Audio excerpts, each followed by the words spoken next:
evening, folks. Finishing up a little bit of prep work on the camera. How are we doing tonight?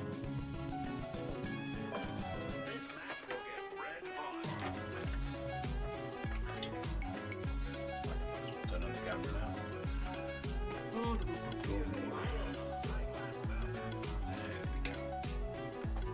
Hey, can you hear me?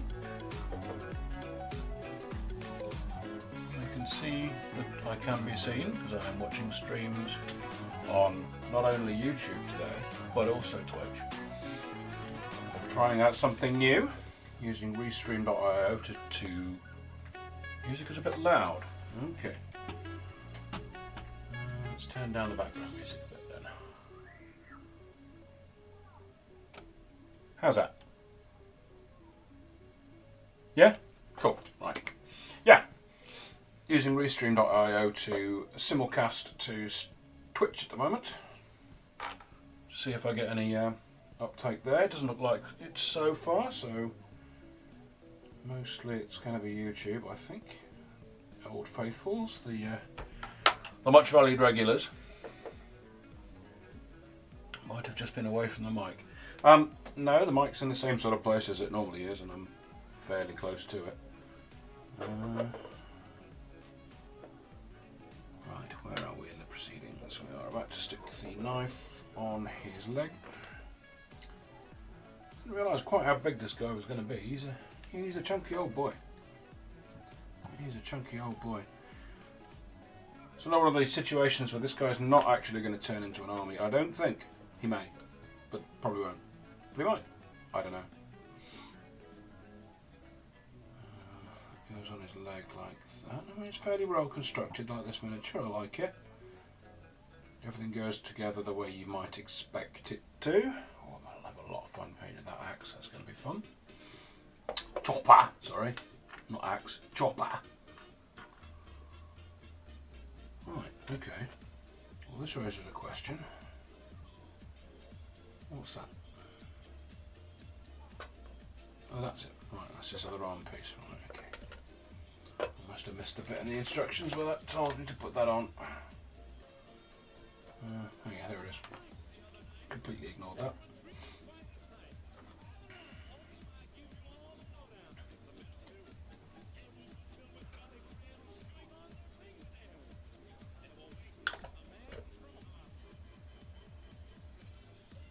Here we go.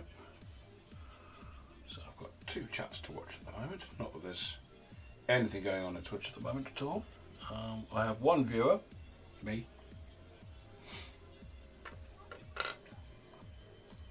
But we'll see. We'll see. I might do Twitch on another day. Who knows? I might not get any uptake on Twitch at all. Who knows?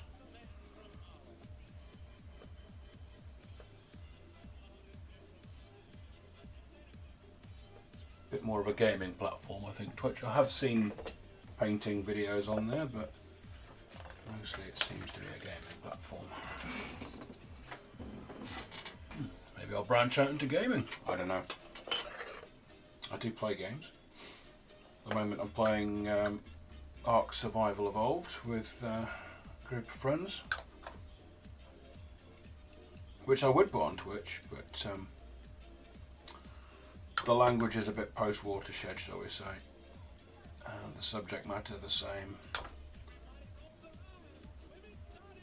Very much four friends who've known each other forever since uni.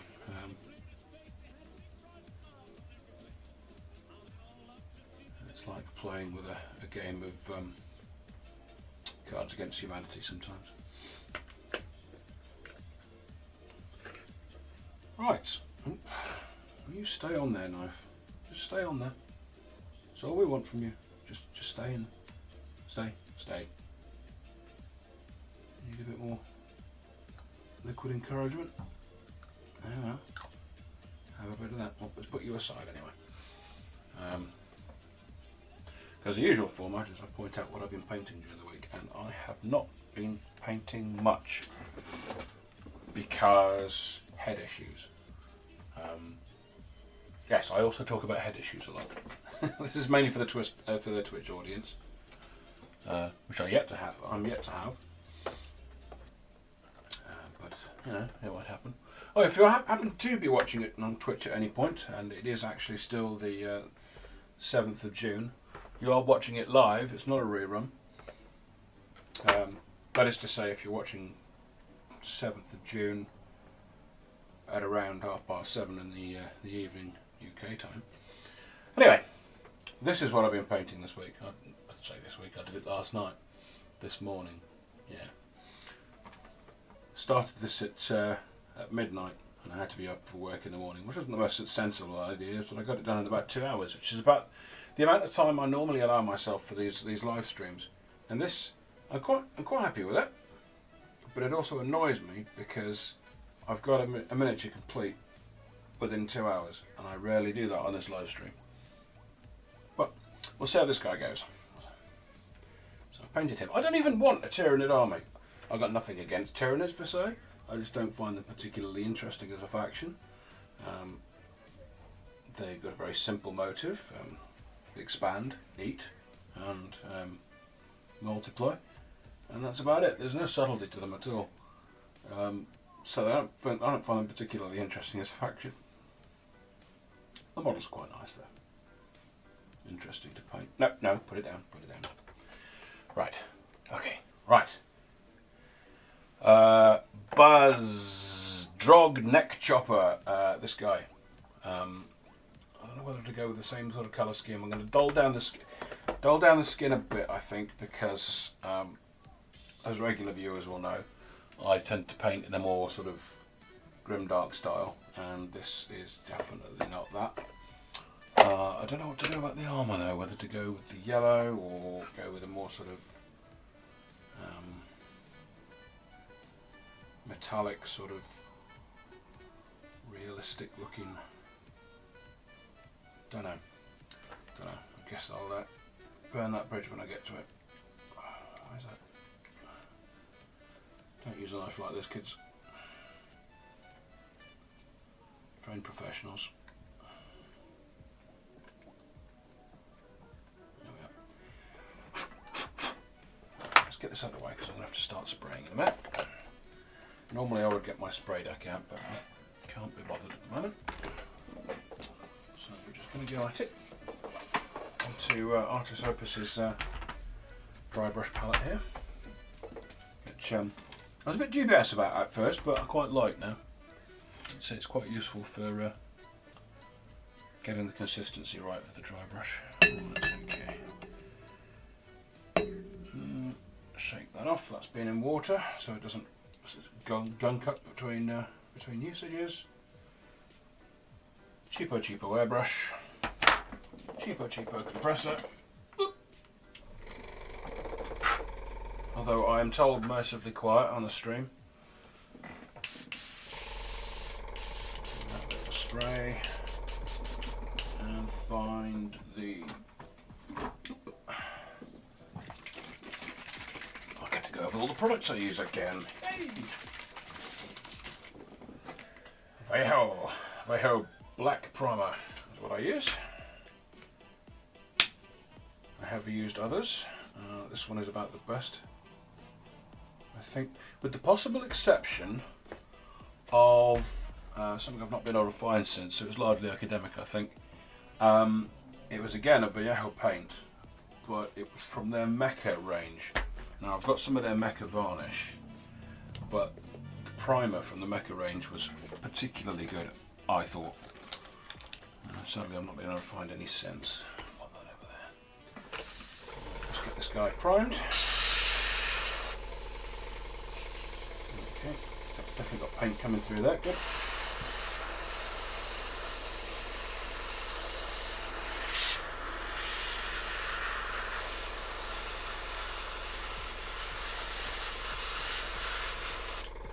Sure, Salastar will tell me if it's too loud or too quiet.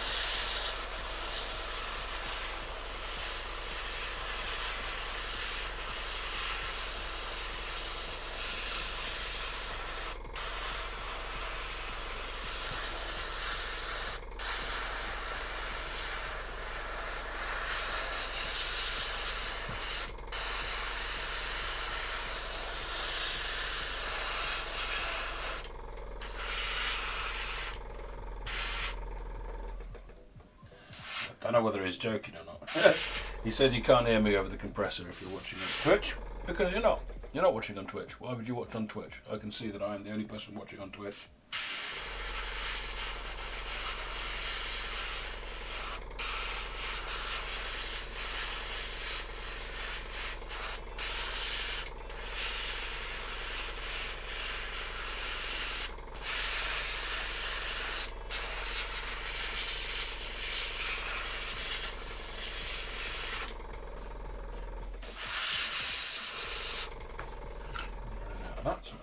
A squidge more, tiny little squidge more.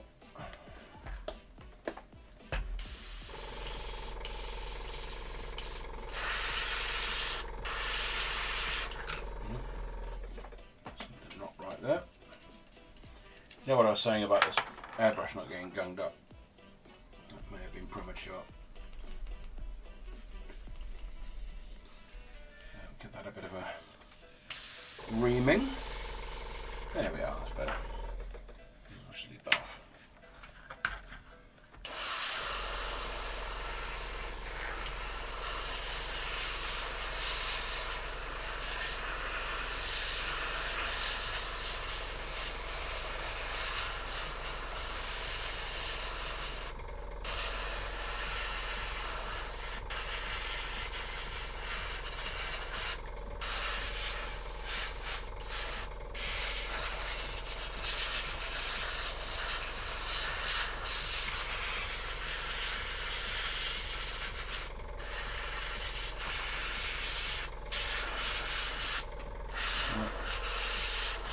Not always pushing paint through the paintbrush. Sometimes it's just air, which helps dry out the paint. I'll give it little pulses every now and again. Okay, so I've got quite a bit of paint left in there. Have I got anything else that needs priming?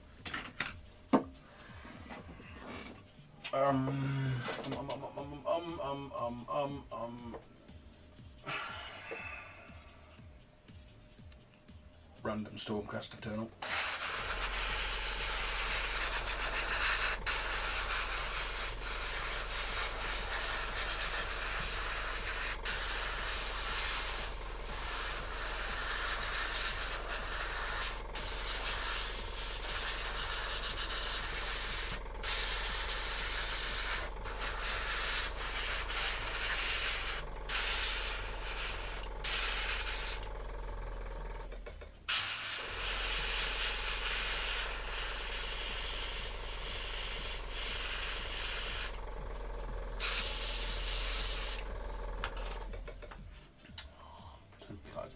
Why are you like this? Why do you do this?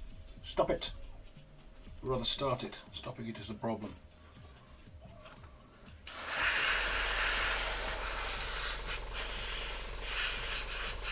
That paint is altogether far too stopped for my liking.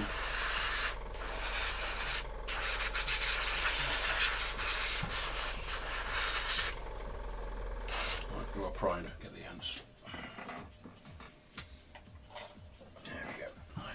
Did I miss any bits? Yes, I missed a bit. I missed a bit. There we are. Switch. Yeah, okay. Now that's a bad sign. That means there's recirculating air coming through the airbrush somehow. Why is that happening? Needle gummed up a bit. Yeah. Free little bit of guidance on airbrush maintenance and how not to do it. Because if you take care of your airbrush properly, this sort of thing doesn't happen. But who's got time for that, eh?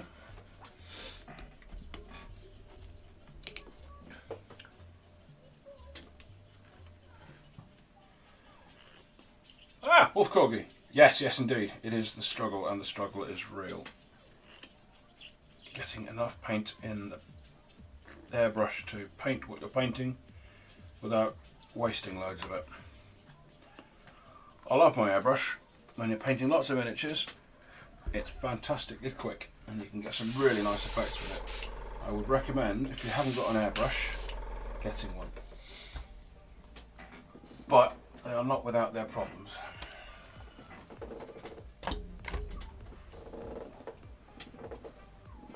because I am a good and honest puck, I will tell you the pitfalls as well, and that is one of them. They can lead to wasted paint.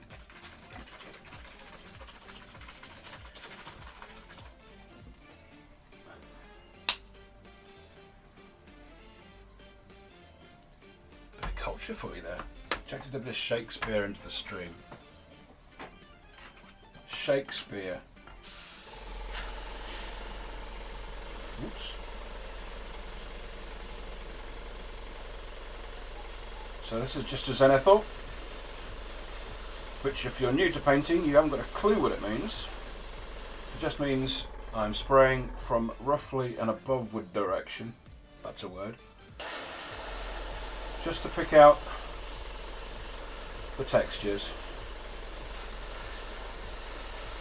Helps you see what's what on the miniature. And pins down some very basic, another fancy word, light values. So I normally pick a direction the light's coming from, and I'll spritz more with the light colour from that direction, which is generally downward and from the miniatures left. And you can concentrate a bit more on areas you want to draw more attention to. So face is a good one. People, when you're looking at a miniature, you tend to look at the face first and foremost, which is great if you're good at faces. Not so good if you're like me and not very good at faces. But that's where people tend to look first and look longest. So if you can nail your face game, then you're halfway there. The other one's bases. A well put together base does make a heck of a difference to the overall look of a miniature. And it's not even something you need to worry about painting skill to pull off. There are plenty of products out there. I use stuff from a company called Gaming Scenics, which is what I've used on my Tyrannid, which is their base ready range. That just came out of the bag and got PVA'd on there, or pre-mixed. It's fantastic stuff. Spritz.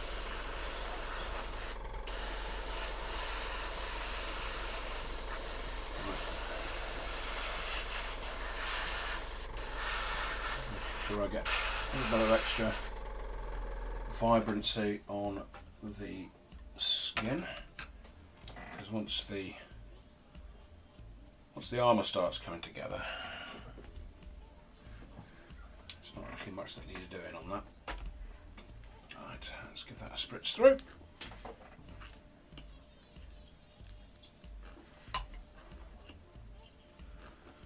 These things are useful. Rinse bottles, used by tattoo artists and other people. Amazon. There's a lot to be said for a directed jet of water in this hobby. Turn off the compressor, undo the airbrush from the hose, separated, so pop that back in its glass of water. Turn our attention back to our miniature, and we're going to grab the wet palette, I think. Yep, let's grab the wet palette.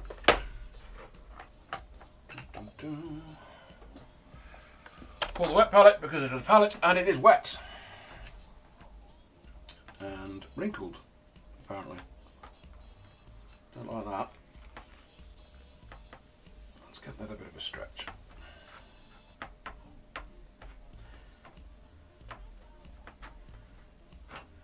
Alright. That colour has bled through from previous papers. There's nothing to worry about. Right, I am going to start with the skin first, because if you can get the skin right, you're halfway there. Because although there's a lot of metal detail there, on the armour.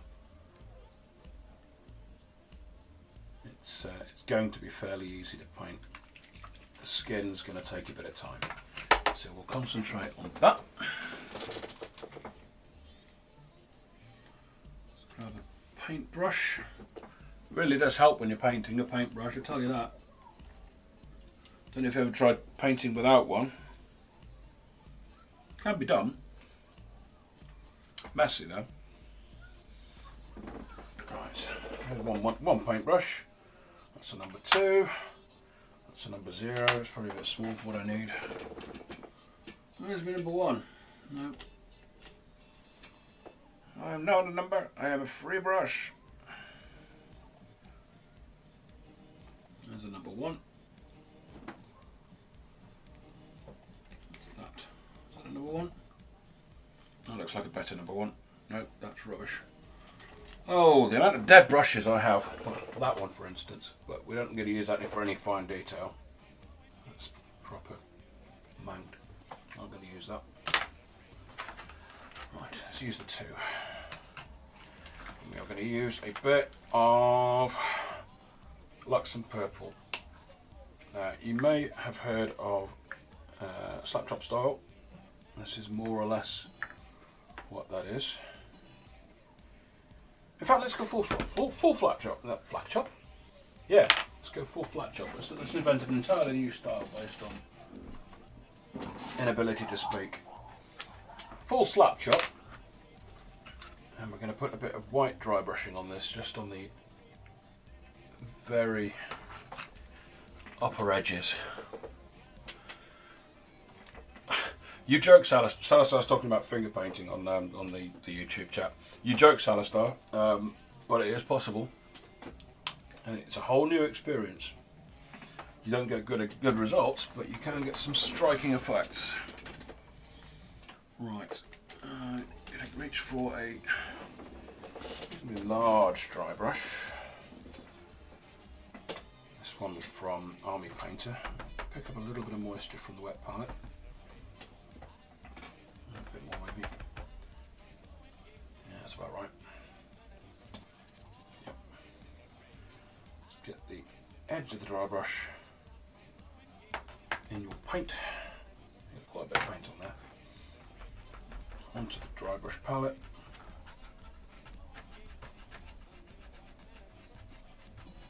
Get most of it off. Just going to pick up the absolute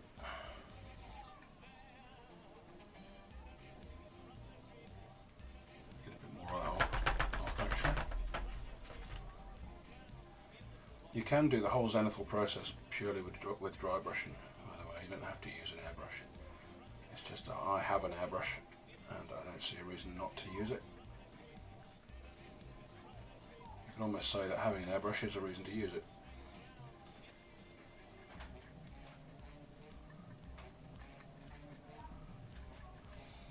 I'm just mainly with downward strokes, adding a little bit more texture and definition.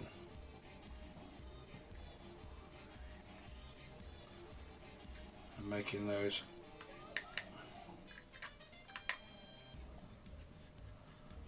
raised edges pop even more. And when you get going with the contrast paints,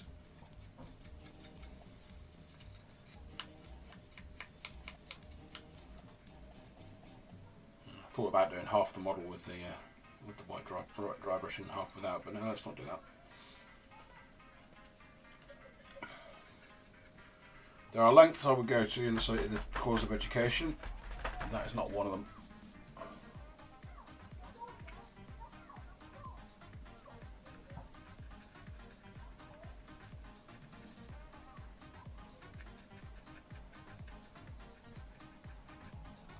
So it's just picking out the edges.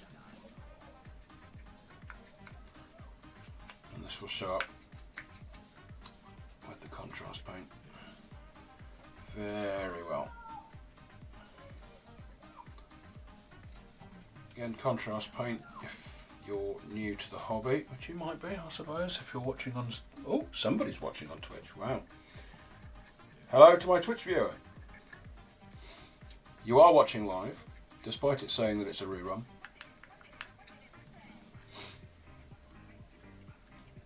It is 1948. That is the time, not the year. 1948 really would be a rerun. On the 7th of June. And you are watching live. It's one of you lot, isn't it? That's one of you YouTube viewers. One of you leapt over to Twitch and you're watching on Twitch just to troll me. I know it. I know it. So yeah.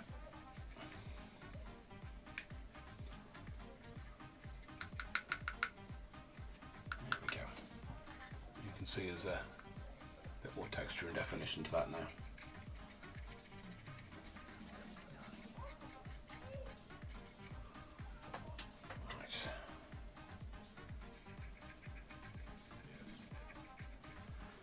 Okay, that aside, give it a bit of a clean off. Cleaning off dry brushes is fun because you mash it into the palette and that will wipe all the paint off. Don't have to put any water in it, just give it a good old mash on the palette and pop it away. Right, Orc Skim. Some of you may be entirely surprised by what I'm about to do. Trust me, I am in no way a trained professional. This is Luxon Purple. Orcs are famously green. I paint mine famously purple to start with. There is a reason for that. I'm going to get some contrast medium to thin it down a bit.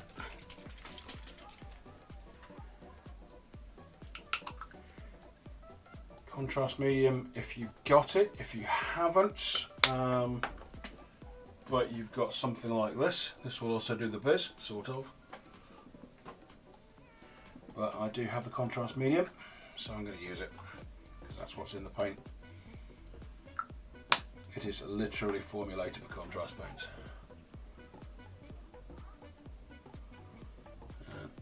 So roughly 1:1,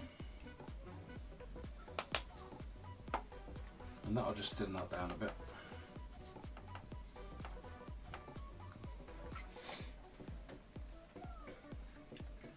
I'm going to go in and find the skin. Right. See, to my mind,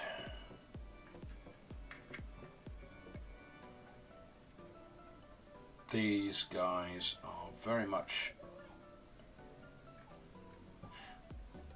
they look like black orcs from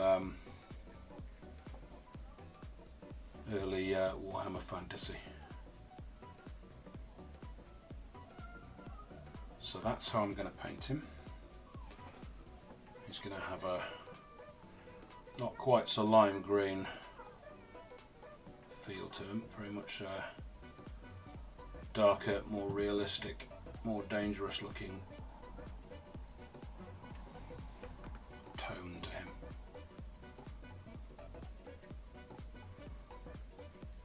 As realistic as orcs get.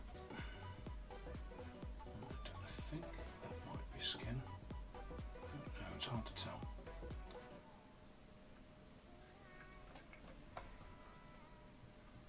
Wrapped around that poor unfortunate, I think, Stormcast Eternal head.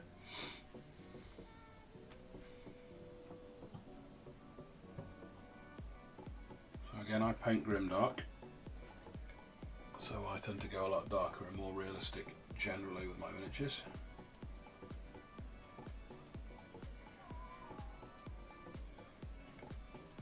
Although if you was on my YouTube stream over the past, oh God, how long has it been? It must be a year or so now I've been streaming, at least. Oh no, my Gloom Spike gets are a bit closer to studio style than my other stuff. Because there's an undeniable sense of whimsy to the Gleam Spike kits. I do like a bit of whimsy. it offsets the grimdark quite nicely and makes the grimdark even grimmer and darker. And there's nothing at all wrong with that.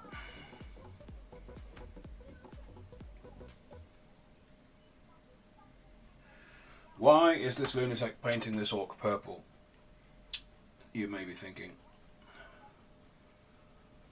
Where has that orc gone? Some of you may be thinking. These are legitimate questions. If you are thinking, where did that orc go? Congratulations, you are one of us. If you're not thinking, where did that orc go? It's a bit of an in-joke. Purple is supposed to be the stealthiest colour for orcs. You very rarely see purple orcs, therefore he's not staying purple. Don't worry, he will be green-ish.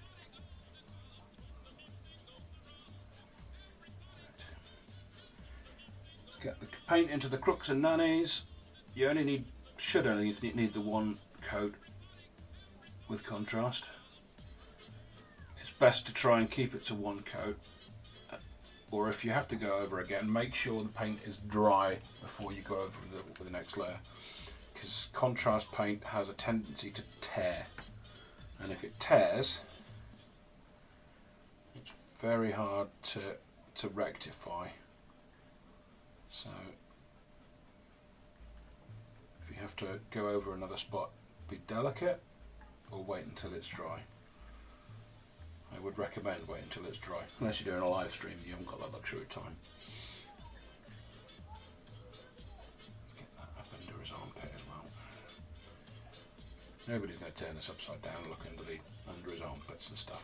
Generally, people hold a miniature more or less like this, and that'll be their viewing angle. They might do this a bit, but if they're doing this and they're getting all up into the armpit and oh, you haven't painted that, just they're not someone you need in your life, really.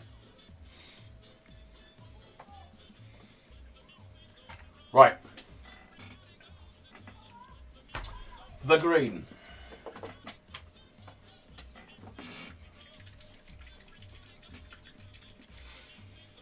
For the green, we are going to use another contrast paint. I know some of you are already getting bored going, oh, he's just using contrast paint, no, you can't paint. Watch. This is transformed before your eyes from a purple miniature. Come on, just dry. Right, okay, I'm going to have to give it a blast with a hairdryer. Time pressures and all. I'm just going to turn off the microphone for a sec so I don't deafen you all.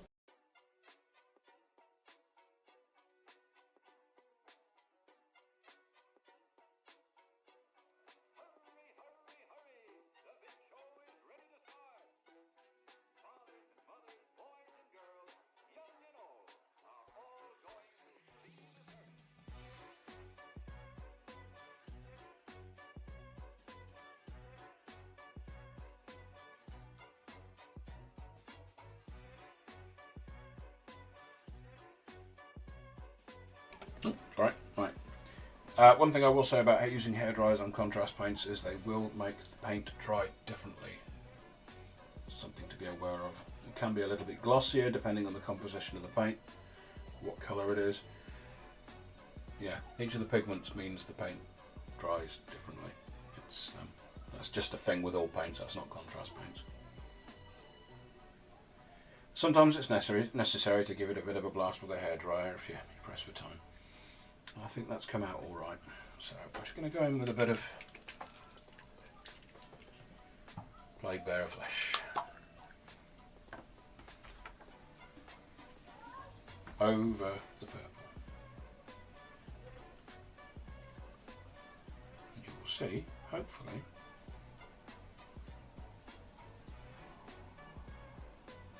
a miraculous transformation from purple to a translucent looking, possibly might be alive orc coloured skin. Bit more brown than the studio version, but I'm okay with that. I think that looks better.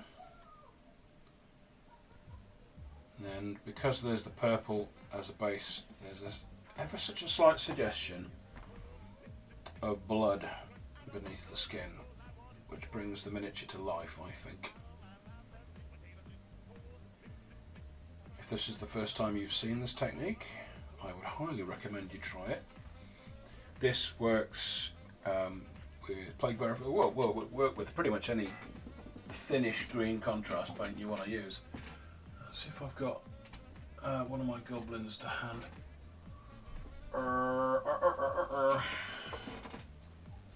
I have not. Oh, I do. Ooh, he's all the way up there. Come here. Ooh. Right. This is one of my busts. I don't show this on the stream very often, but that is purple skin, that Luxon purple, with Tesseract glow, shaken up a bit more than that over the top, and that's it. By crikey, does that look real and frightening and horrible. But yeah, I've used that on my my Gleam Spike Gits. This guy is not a Gleam Spike Git, he's a lot bigger than Gleam Spike Git. Occasionally I need to kick back with a bust. If you have the means to print off some busts and paint them, I would suggest doing so. They teach you a lot.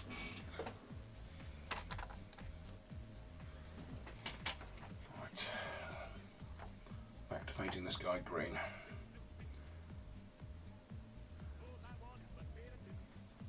I'm going to go over this and put in a bit of extra highlighting on top of the contrast, but seriously, straight out of the bottle, the contrast paint just works, especially over a zenithal. There's a reason the quote-unquote slap chop style is quite popular.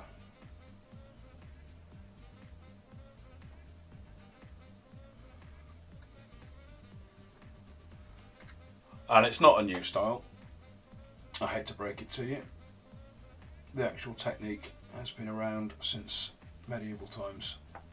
And it is called, in classical art circles, which I am in no way particularly familiar with, grisaille.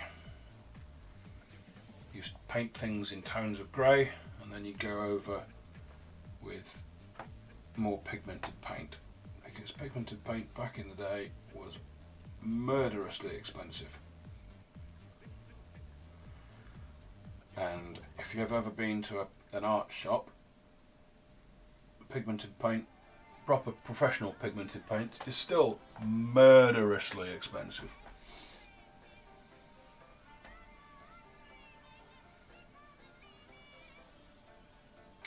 So any little cost saving measures that they could bring in, they did.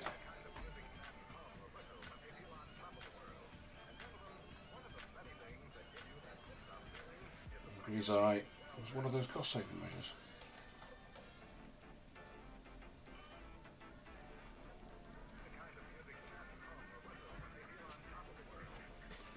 And you can see how that's drying. It's just starting to pop there. I'm just going to go over that a little bit more with the green. There's a little bit too much purple showing through there.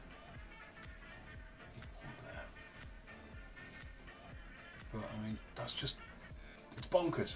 It's bonkers, this technique. It's just, love it. And I've not seen many people online do it. I'm not claiming it's going to be original, because it's probably not. It's been done, probably has been done many, many times before, but I am very much a user of this technique, because I love the finish it gives.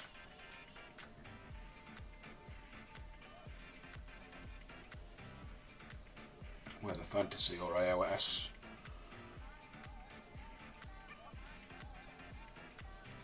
I have yet to try it I'll try a similar technique to produce Caucasian skin or human skin of any tone. It does work very, very well with green.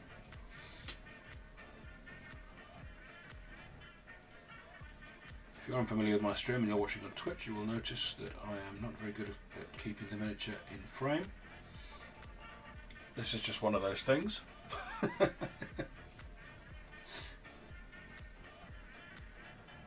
afraid I don't get any better at this.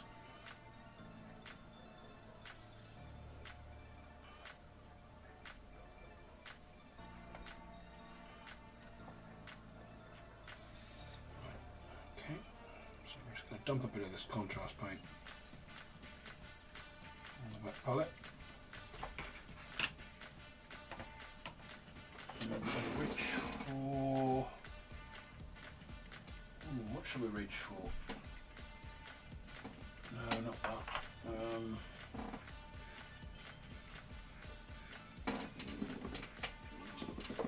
Not Zandri dust. Maybe a little bit of Bale or Brown, actually. Just a tiny smidge.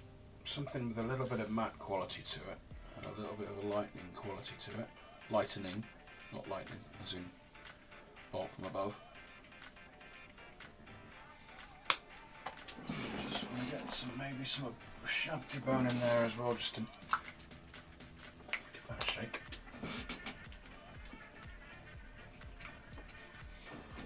Oh, Games Workshop light coloured paints.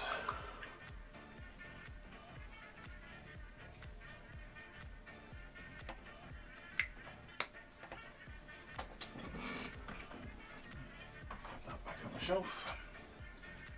Mix in a bit more of that.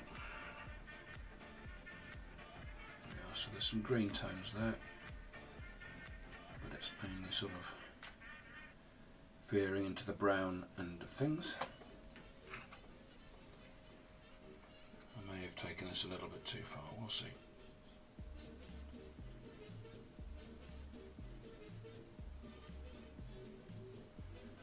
I'm just going to pick out the muscles.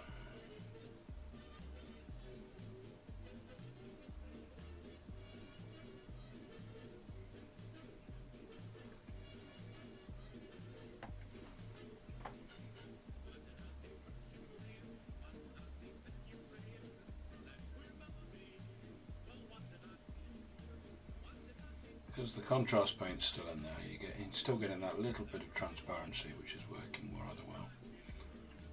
So we're just getting there. Bit of highlighting. This is still a number 2 brush I'm using, so I've not switched down to a single hair ridiculous detail brush, because most of the time you don't need to. Just dabbing this on.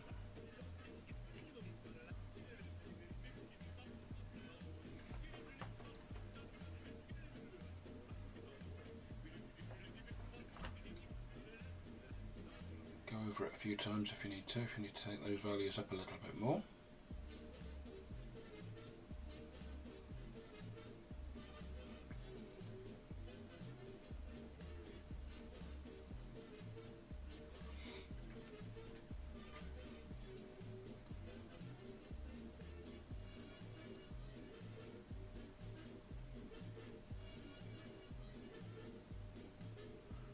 Some of those areas where you might have gotten a little bit of pooling from the contrast paint, which is one of the things that can happen if you use a hairdryer. Seriously, words today. Seriously, if you use a hairdryer to dry, you can get a little bit of pooling,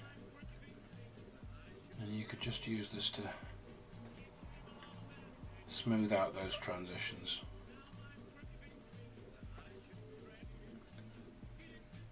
A little bit anemic, so I might go back over him with a note of green in a bit. Oh, he's alright so far.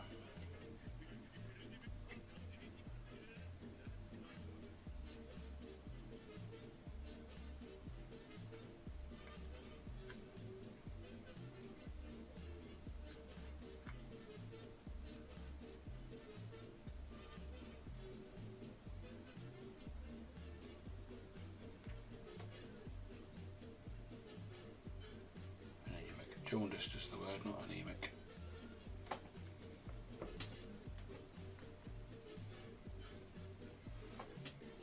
But already that's looking like I spent way more time on the skin than I actually have. Way more time. Right, okay. Let's get a little bit of white on the go.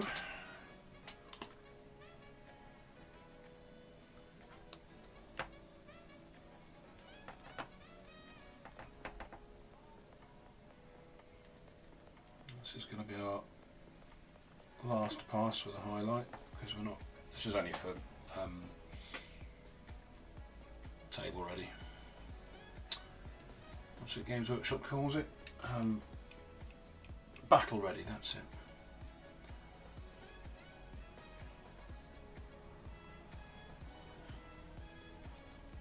Not doing much with this at all, just suggesting a little bit of shine. See, finger painting, there you go, Salistar. Get your thumbs and your fingers involved. Fingers are a massively useful blending tool sometimes, and they can help clear up mistakes.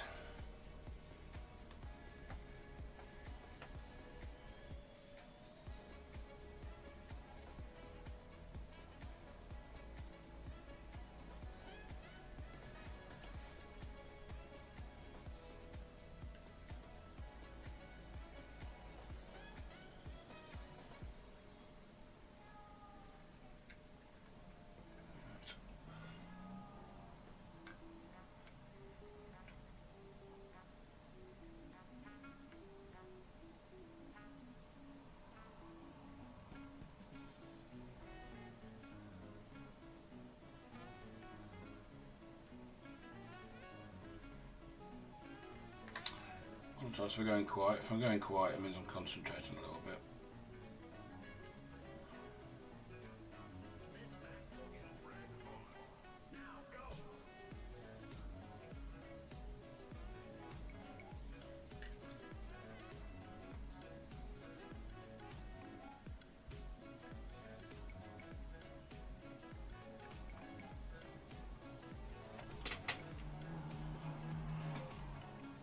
Okay.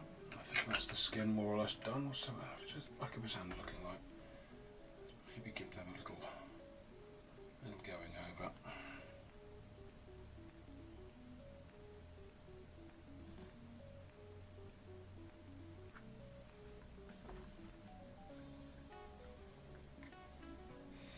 Super!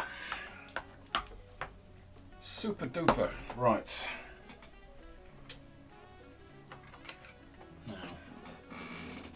Eventually I'm going to have to tackle the question of what I'm doing with his armour.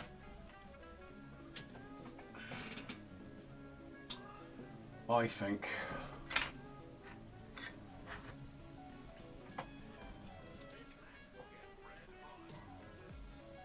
I may end up going with the box art yellow. I don't think I'm ever going to have a Orc Warclan army.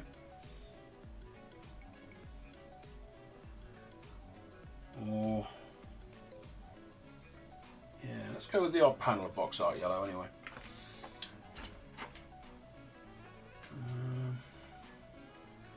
Let's get the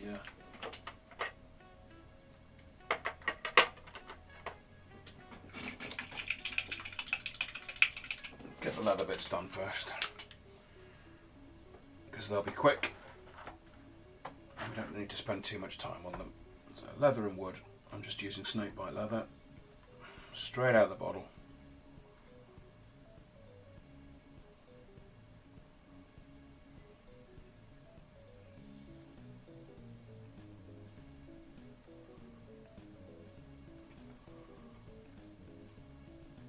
Let's try and get that down between the wraps.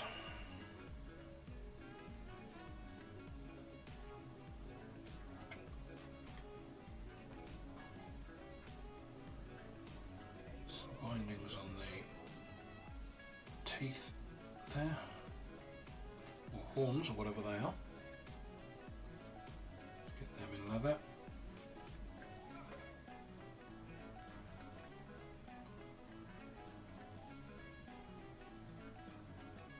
Some bindings there.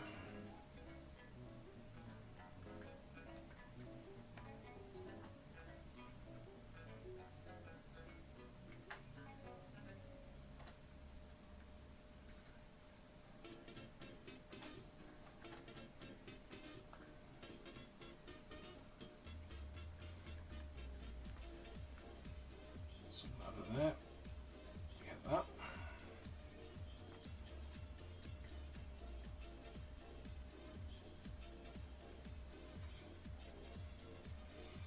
So I'm just going to go over the bindings on this axe and the snakebite leather as well, because what we can do later is tint the final result, if we want to, if we decide we want to go into that level. Bothering with it.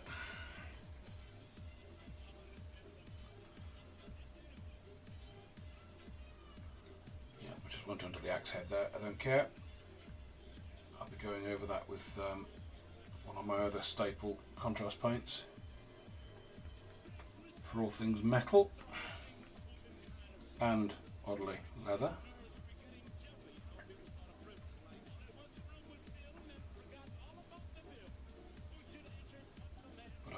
A lighter colour leather for this.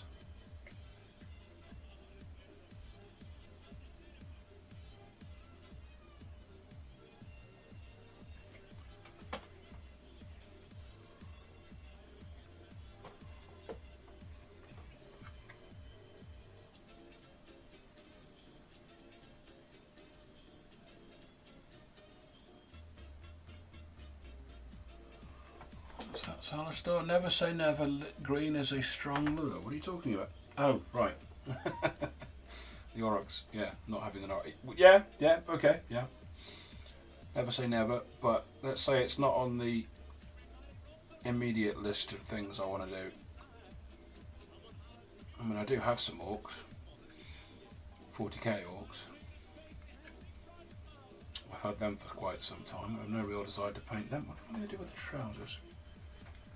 Brown trousers? I think it's going to have to be, isn't it?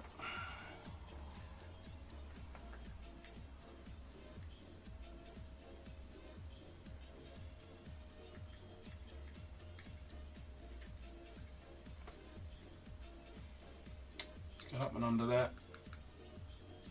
Again, don't worry too much about being neat in those sorts of areas, because again, if someone's looking up under your miniature and going, oh, you're missing a bit there, just walk away. Just walk away.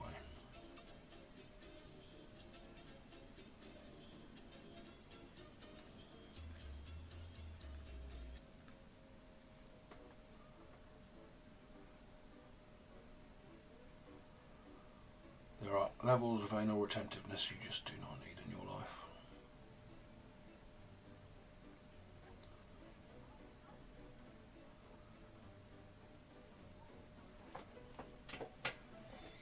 Right, is there any more brown to be had on there? I think there is. I think we're just going to do the touches of hide there.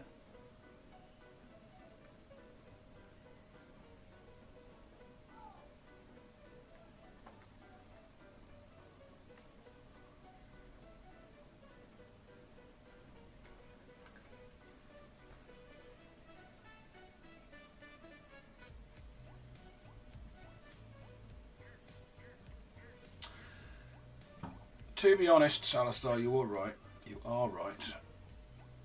The green lure is strong, and I did consider Auroch Warclans at one point before the Squigalanche box was released. But I'm trying to limit my AOS collection to one Destruction Army, one Death Army, one Chaos Army, and one Order Army, and I have failed already because I have half order armies, 1 destruction army, and do I even have a death army? No, I don't yet. But I do have a chaos army. So I'm overdoing it on order.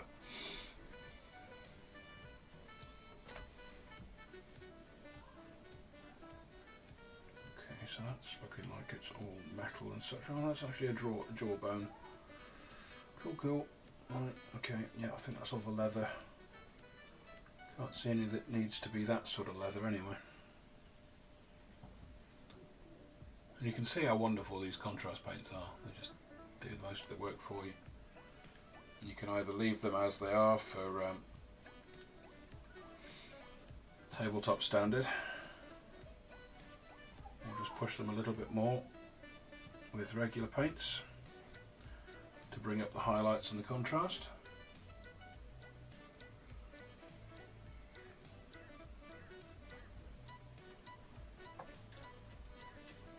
Oh, I do wish they would stop naming paints after artistic terminology and painting techniques.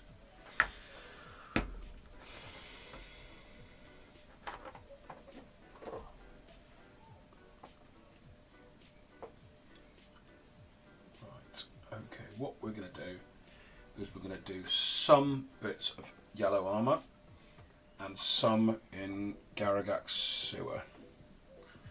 So we will reach for the Garagax sewer.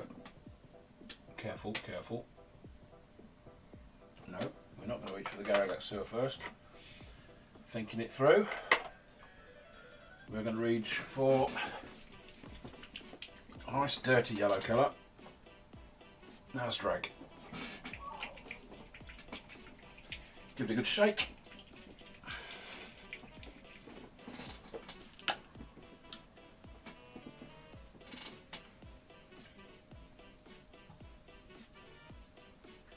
Pop that out on the palette. Now this looks like it looks like the snakebite leather when I started slopping that about on the palette. But once you get on a miniature, you'll see what happens. So we're just going to do the yellow bits first.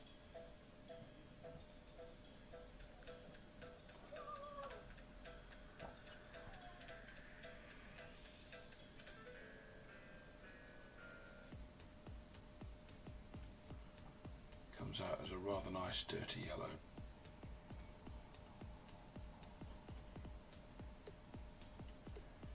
Maybe not quite as vibrant as I wanted it.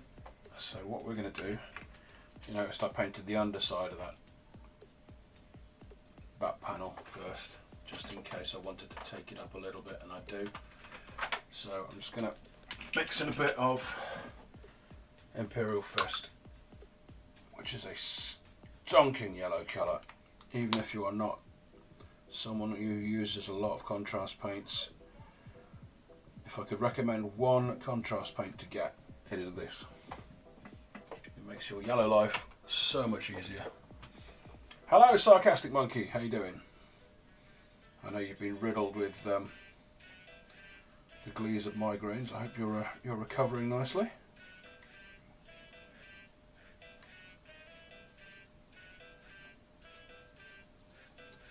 Again, this is stuff that's happening on my YouTube stream. Doesn't make much difference, does it? Maybe I need a bit more of that. Yeah, let's get a bit more of that on the go.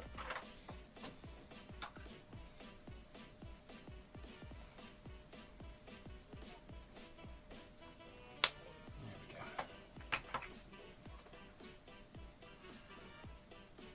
The difference in tone isn't going to make much difference in the general scheme of things, because I'm going to weather the heck out of it.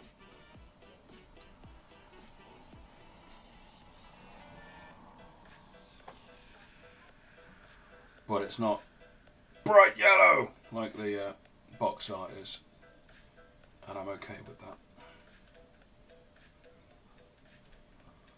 There we go.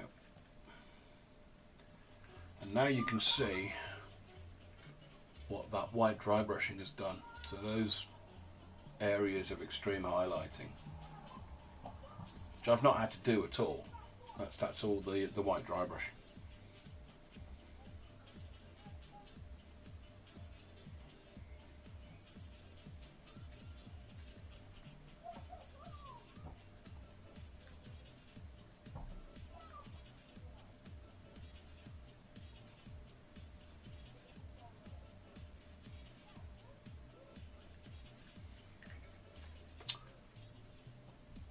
Grisaille style can be used to bring in an awful lot of texture isn't already on the miniature if you need it to.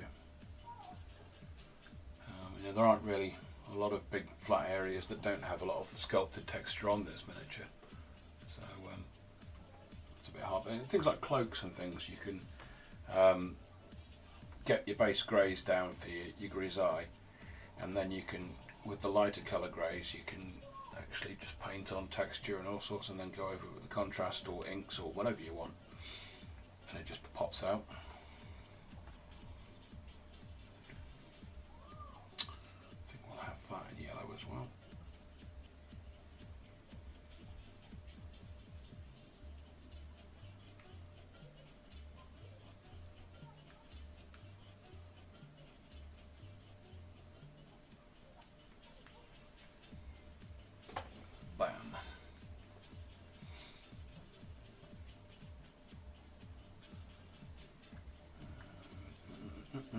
No, we'll leave that in black. I think no, we're not. Okay, we are actually going quite a bit of yellow here. I thought this large carapace I was going to leave darker, but no, because of the face is quite dark. You need the surrounding area to contrast it and make it pop. So that carapace on his back is going to be yellow. This is going to look super cool once it's all weathered in, because yellow, for all it can be a bit of a tricky colour to paint, takes weathering very well.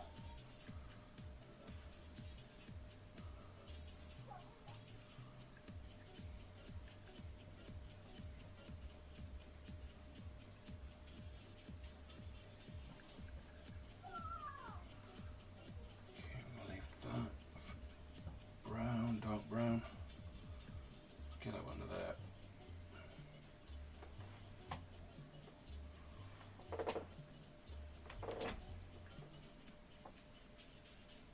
Okay, I mean, if we compare this to the box art, where they've ended up going is with the black knee pads and yellow armour, and I've gone the other way.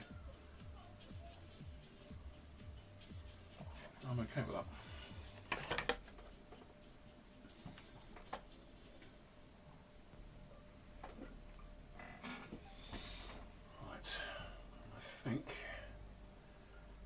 Move on to the Garagax sewer, which is this stuff. It is my go-to for old weathered metal as a base, and it is also a really useful weathering paint in its own right. I'm just going to flop a bit of that out.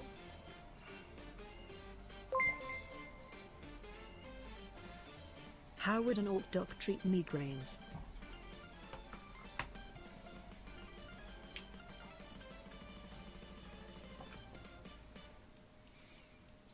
It's over the chainmail.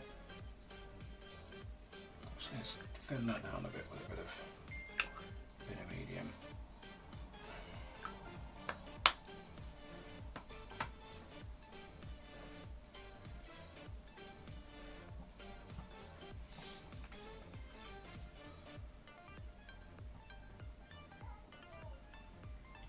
Flow into the chainmail. Already that's looking like rusty metal. It's crazy stuff.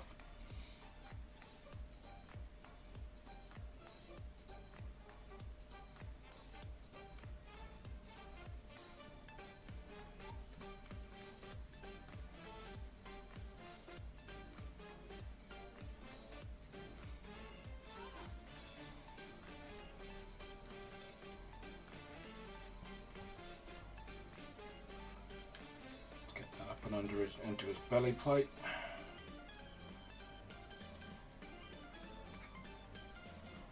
Don't worry about that too much because it's mostly black anyway from the priming and the zenithal.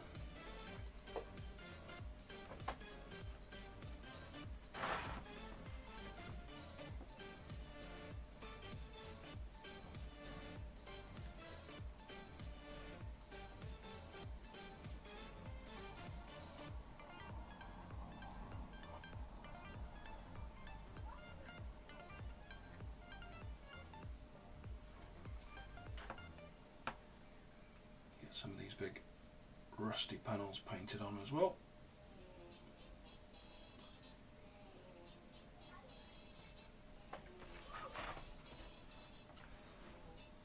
I have a fairly light touch approach to my metallics, which I will demonstrate shortly.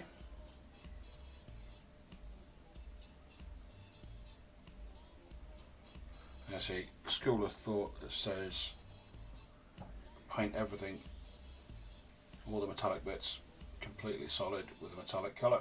I did not subscribe to that.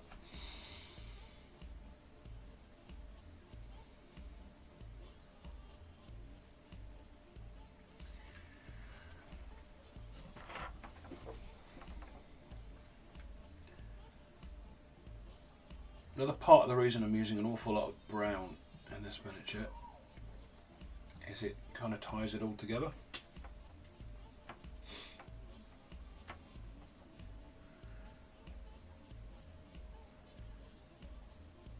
There's a little bit of a single colour in everything you use on a miniature, you'll end up with a cohesive looking piece.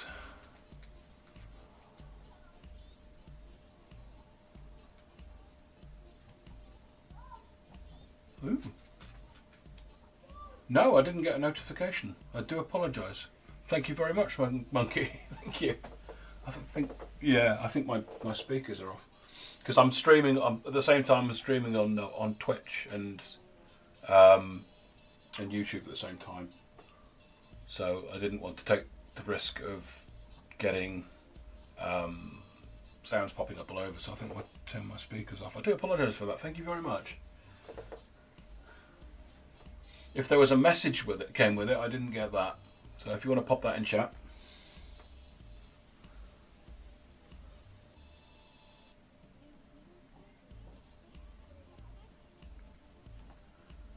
And I'll respond to it.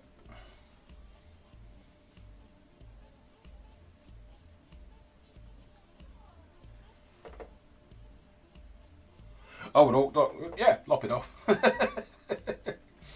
It'll grow back, probably. Punch it till it gets better. In fact, that it probably is legitimate how an orc duck would deal with it. If you've got a headache, just punch yourself till you start moving. Pain goes away.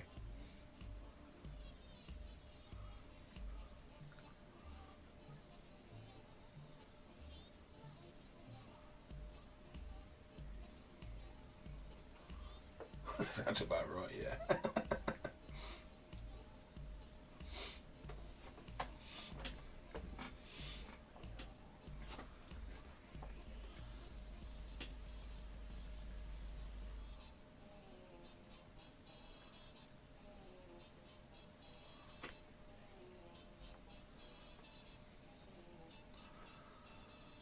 You can see this contrast paint really is just doing so much of the heavy lifting.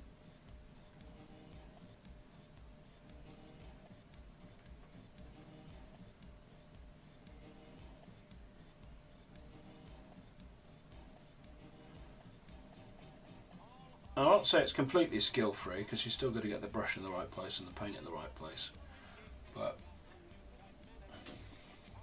and choose the right colour for the job. But it does take a lot of the difficulty out of it. Gives you a good base layer to start working on, practicing things like highlighting and shading.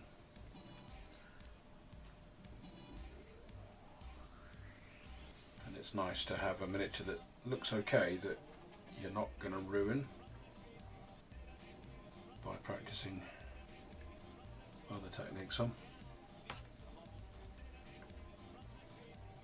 And honestly, even if you do quote unquote ruin it, you can strip these things and repaint them. It is not the end of the world.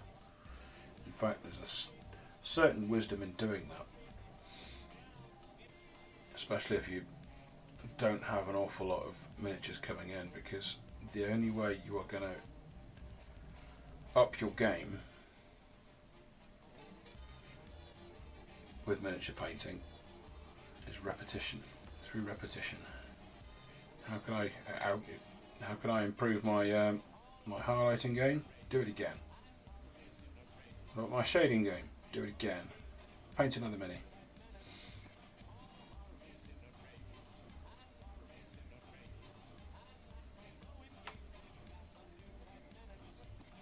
That is literally the only way you're going to do it. I can show you techniques, but I can only show you how I do things.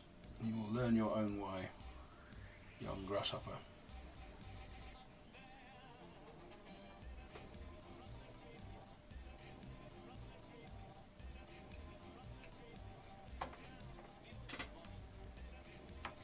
Well, I'm leaving that mask alone because that's going to be in gold.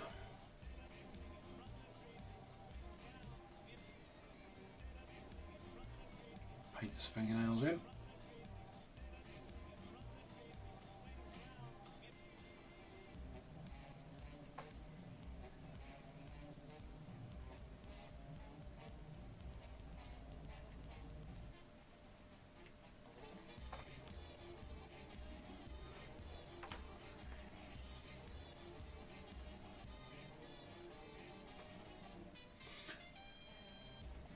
No, I get that monkey.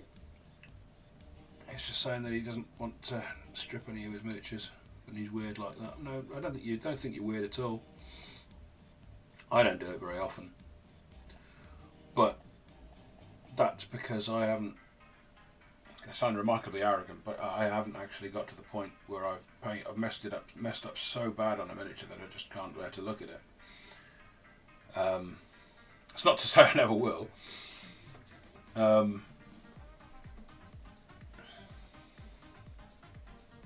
But every time I paint a miniature, every miniature I paint teaches me something. And sometimes it's nice to have your older miniatures to set next to your newer ones to see how far you've come. That makes sense. Seeing that progression, and you're not gonna really do that. You're not going to get that sense of progression really if you've stripped and repainted all your early miniatures. It can be really very satisfying doing that, looking back over what you've done.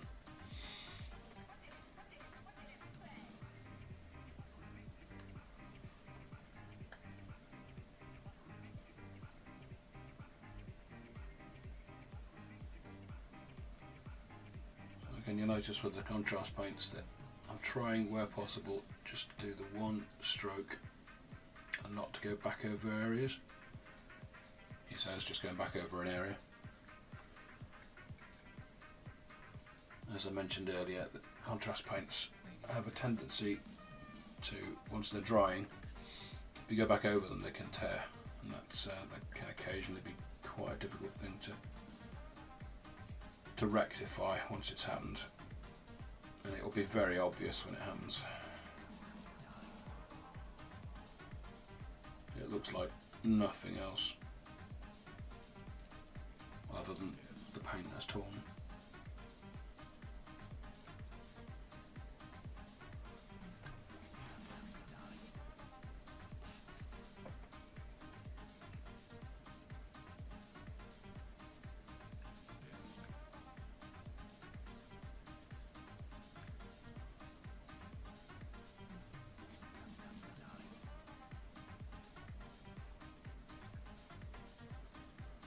Am I avoiding those bits of metal there? I shouldn't be. as such I won't.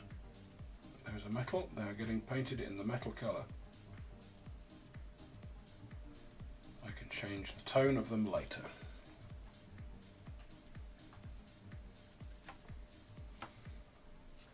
Those jawbones might be actual jawbones, so I might leave them alone. Those horns are not, they are metal.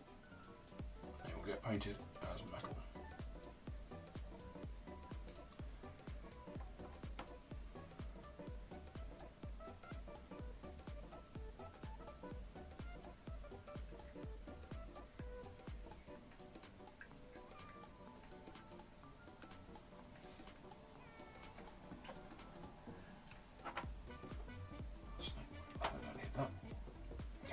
Okay, let's get a bit more medium.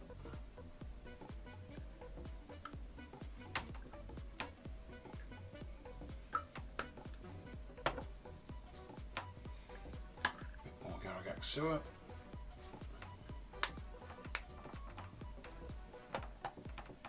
Way more than I need.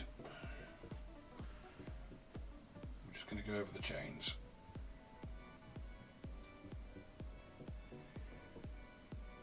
Chains.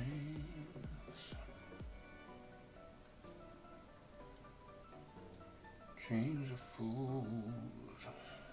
Or something.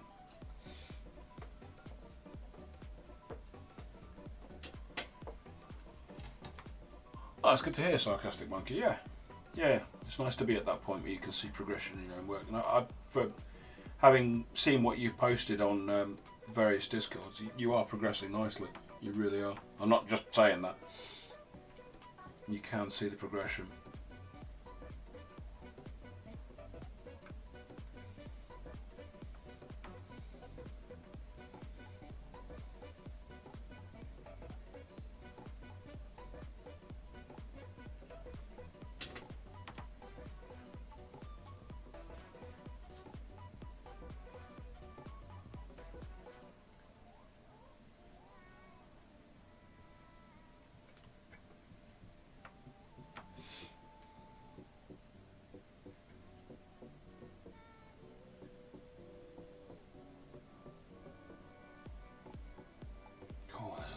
On here. And this is why you don't use a tiny little brush to paint these big areas, because you will be here forever. Generally you want to use the biggest brush you can get away with. I'm probably a little bit on the small side for what I'm doing here, because there's some big areas to cover. The biggest brush you can get away with using is generally what you should be going with for any particular painting task, because the bigger the body of the brush, the more paint it can hold and the fewer trips back to the palette you're having to make. He says making another trip to the palette. Listen, I don't make the rules.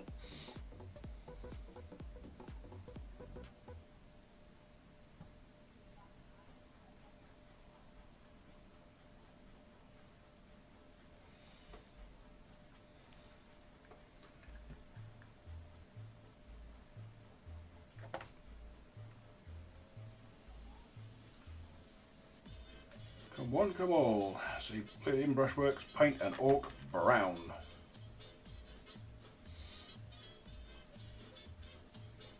It will make sense. It will.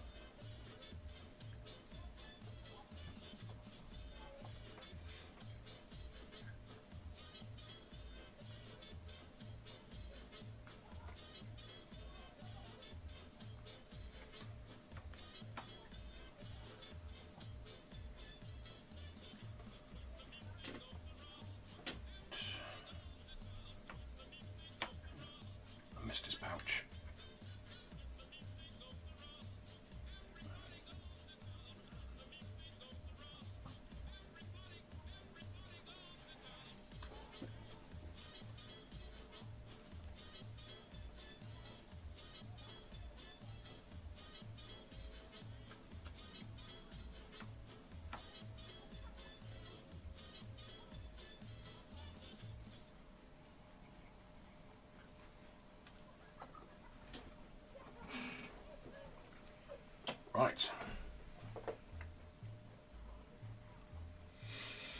Oh, take care, Sarcastic Monkey. Thanks for dropping by. And thanks for the donation. Very generous of you. Thank you. Migraines, not fun.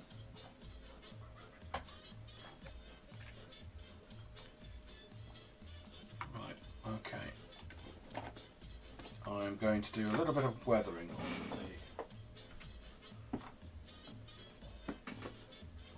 the armour. And for that, we're going to get a little bit of... on the yellow armour, that is. I'm just going to get a little bit of pallid witch flesh.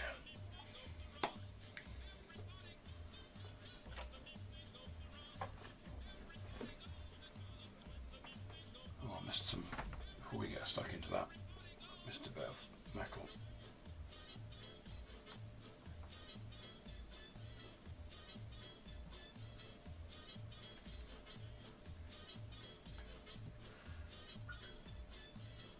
Thinking about it, I could have gotten away with just painting everything brown and then painting grey and then going in with the yellow and the purple and the green and the...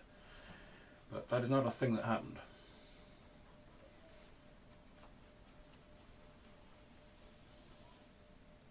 That is not anything that happened.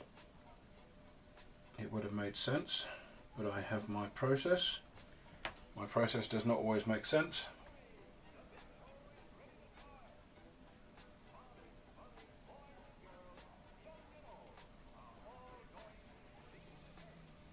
And that, I think, is at least part of the charm of these streams.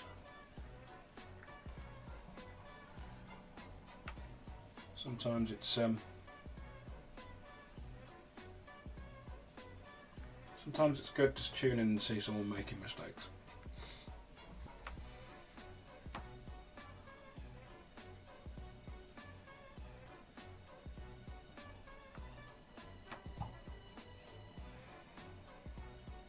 And if you come for mistakes, you come to the right place.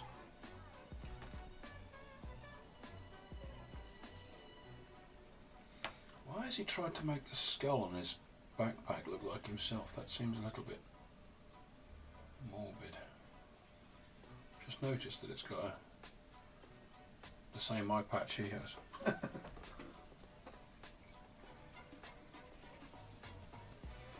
Right, before I forget about it, I'm going to sort that mouth out. And for that, I'm going to use a bit of Berserker Bloodshade. A quick shake.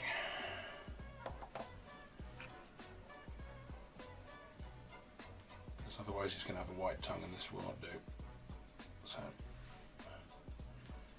into the mouth with the Berserker Bloodshade. Don't worry about getting blood on the teeth. We're going to be going over them in a bit.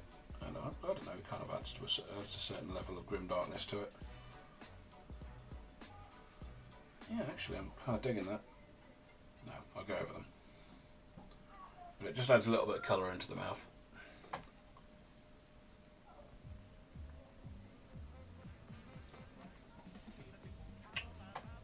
Right, pallid witch flesh. Weathering of the yellow armour.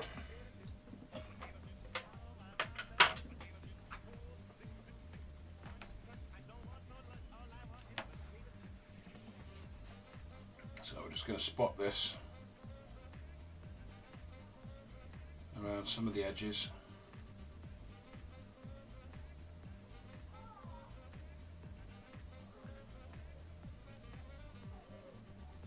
Dot it around where it might have taken a ding, maybe give it a slash.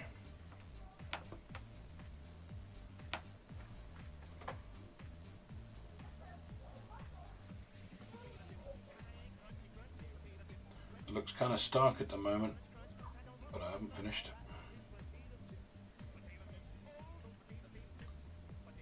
Just around the edges, just this can help set the, apart from the fact that they're yellow and the rest of the armour is going to be dark metallic colours, it can help bring the metal armour out, the yellow armour out from the rest of the miniature. Just putting little dots. I don't know whether you can see, yeah, just popping little dots and scratches around.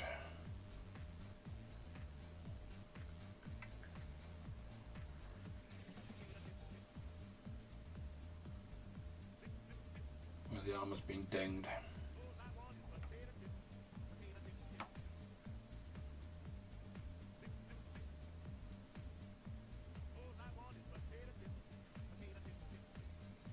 Well, this is in no way the same as edge highlighting.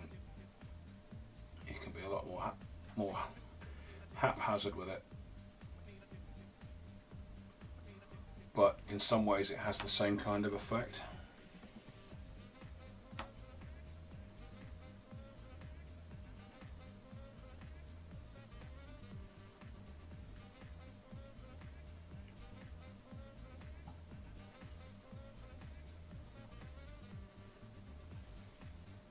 Some places you got little dings actually sculpted into the armour itself, so you can accentuate them.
And then we're going to reach for probably some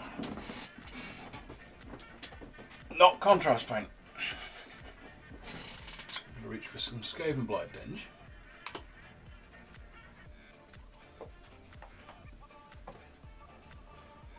Which is a nice deep grey colour. But again, there's slight notes of brown to it, which is kind of cool and fits in with the general feel of the mini. And with this, we're just going to go inside where we've put the pallid witch flesh and just put a few dots.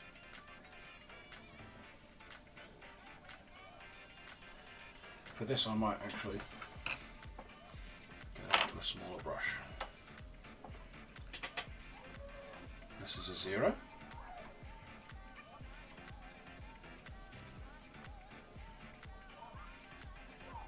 I'll thin that down a bit as well.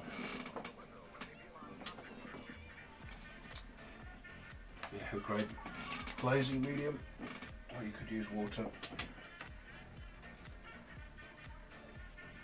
Difference between using water and a medium is the medium will retain a bit more of the coverage than using water.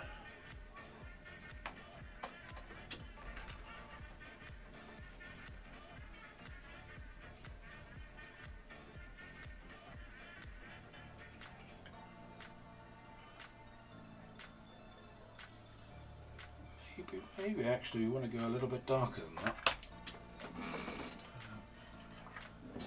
A little bit of Corvus black, which isn't black. It's a deep grey. Give it a good shake. Always forget that. Mix it into the Skaven Blight Dinge, which takes it down a few tones. Lovely stuff.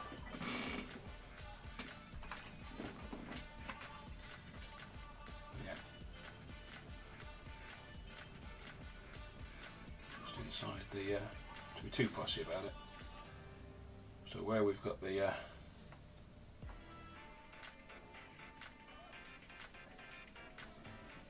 pallid witch flesh, we're just going in with a little bit of grey to suggest that there's fresh metal underneath.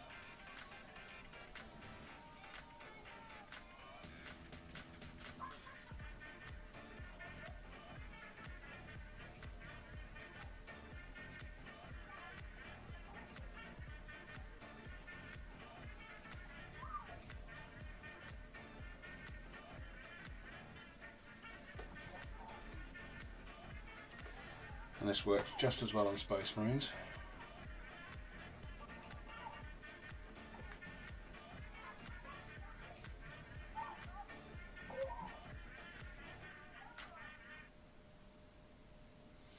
Not that their armour is made of metal. Their armour is ceramite, but then dark grey sells as ceramite as well, I guess. Because I don't know, what colour is ceramite? May as well be dark grey, right?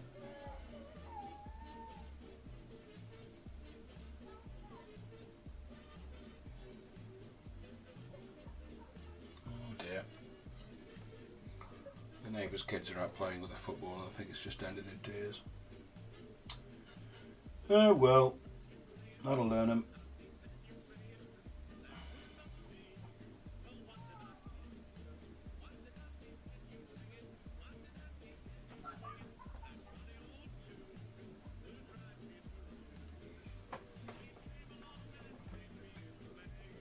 Ceramite, yeah, dark greyish, there we go. If Alistar says it, it must be right.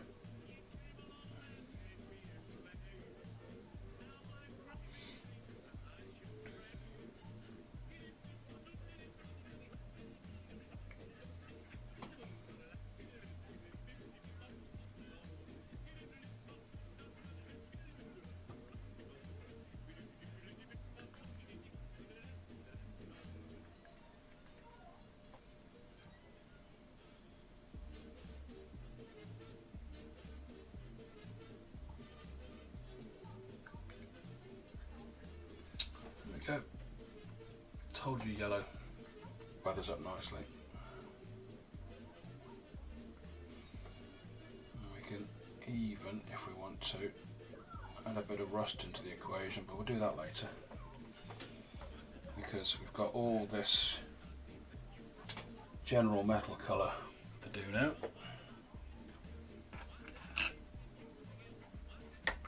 And for that, we are going to use my go-to metal colour, which is not a Citadel paint.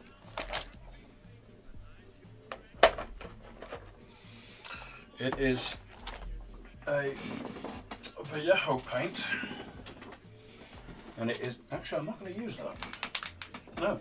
No, I have misled you. I usually go with a Duraluminium, but I'm not going to do that this time. I'm going to go with, because I've got it, because I've used it on my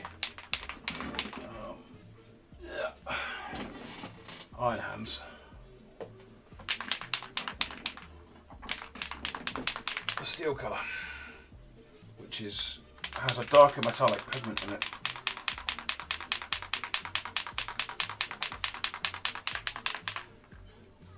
And we're just going to sploosh a bit of this out on the palette. We cannot wear.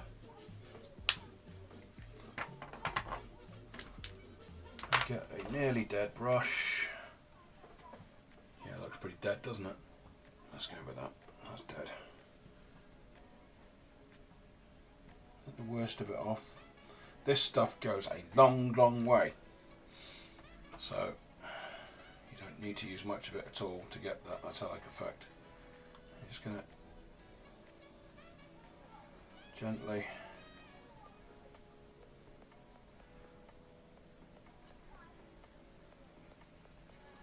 almost dry brushing, but it's a little bit sort of wetter than you would have it if you were actually dry brushing. Wet brushing, I suppose. Just picking out the metallic areas. Very light brushing of this steel colour.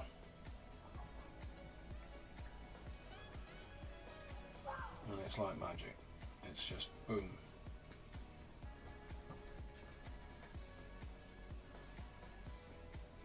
The two paints working in tandem, Ugaragak Sewer, which lays down a beautiful sort of rusty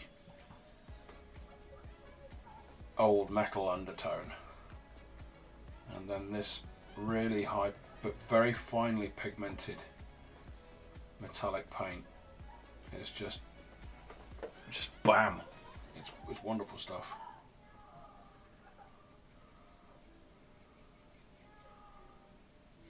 if I were to suggest one metallic paint for you to get, it would be the duraluminum. If you're going to get two, get some of the steel as well. Their gold is okay, but it's a little bit on the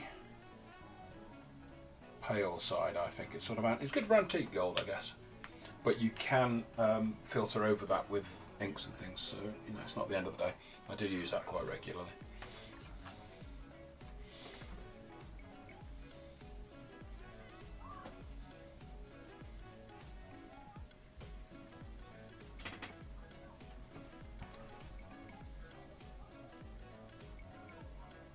Oops. Got a little bit of metallic paint on his forehead there because I was a little overzealous. Never mind, we can go over that.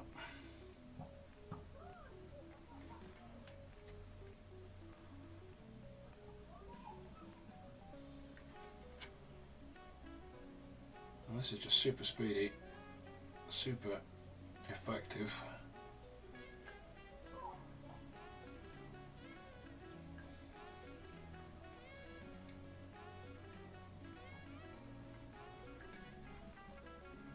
You don't need to get it everywhere.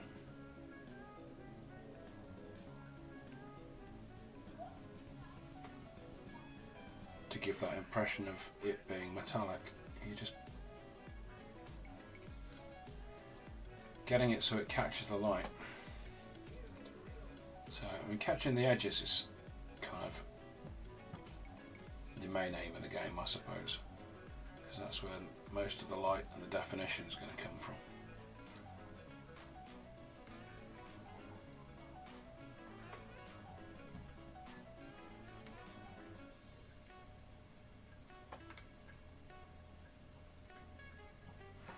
The reason I've used this steel rather than the duraluminum, I might use a little bit of the duraluminum for finishing off, is the steel colour again has ever such a slight note of brown to it.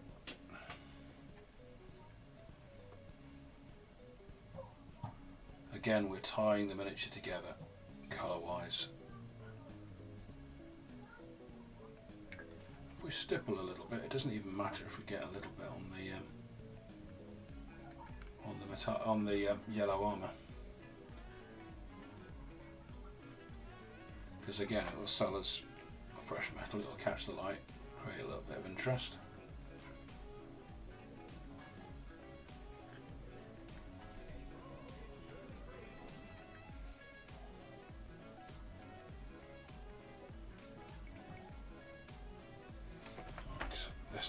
This axe is right. Okay, so we want to create the impression of a. Let's get that chainmail done first. So it's like bait and switch, isn't it? Oh, he's going to do the axe. No, not quite finished with the rest of it. Right, we want to be a little bit sort of more along that leading edge, to suggest that it's been sharpened, crudely sharpened at that.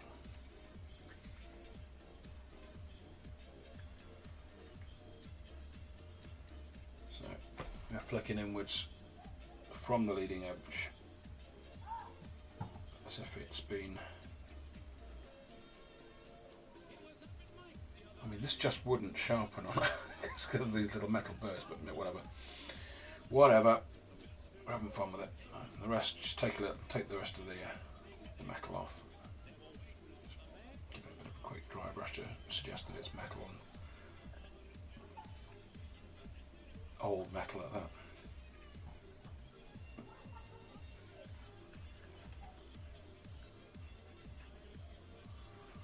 We are going to take it one stage further, because I'm going to, some of you guys, most of you guys who are watching this will have seen it before.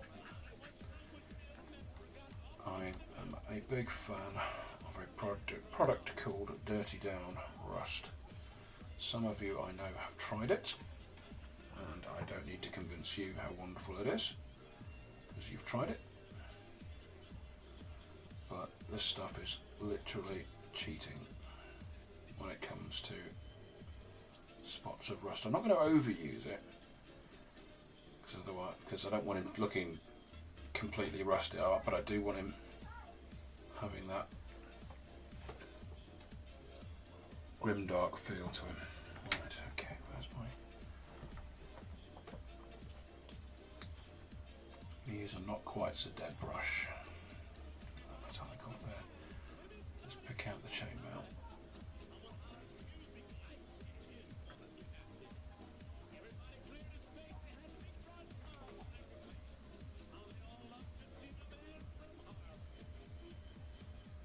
Just lightly brushing that over.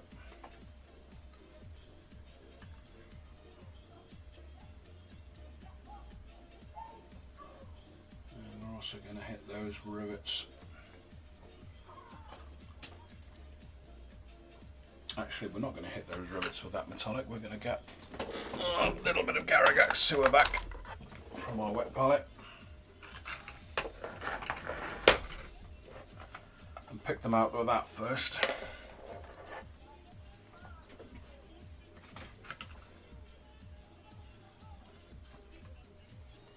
Conscious of time, and we're doing okay actually, especially compared to how we normally do on one of these streams. Like I say, I try to limit myself to 2 hours. Sometimes I go a little bit over. And I think we're making sufficient progress to actually get something decent for the table, even though I'm not actually going to put it on a table. Done in, oops, I'll leave that, that looks alright.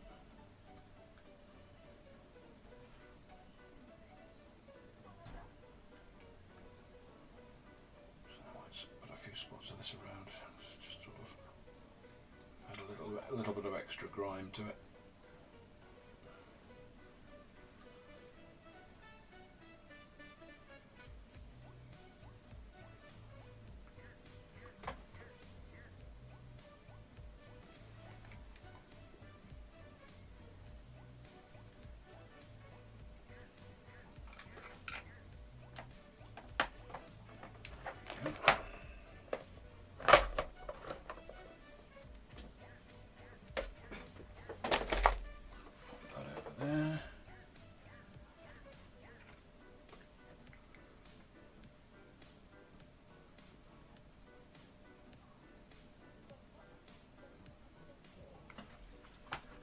Actually, I'm going to use a little bit of this Duraluminium in there. You'll hopefully see this is quite a bit brighter. Just going to bring that out so we do a little bit, just a little bit, not over the top or anything like that. A little bit of edge highlighting. I'm just going to drag that along the edge of the blade. Again, going inwards a little bit, just to create that little bit of extra sort of pop for it.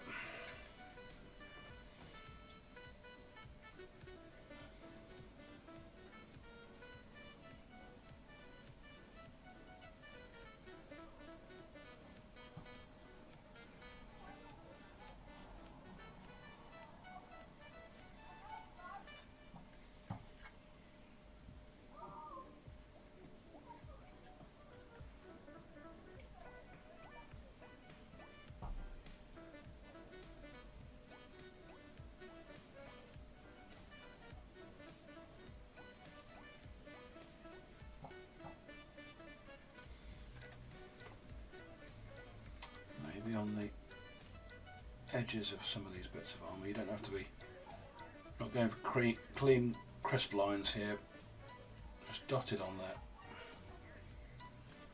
to give the added impression of battered armour.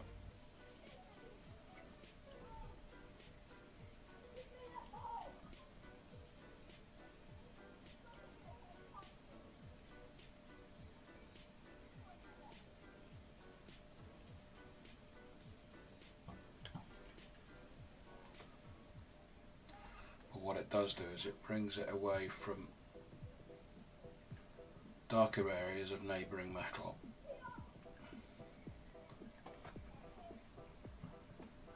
It's added level of sort of light play and interest.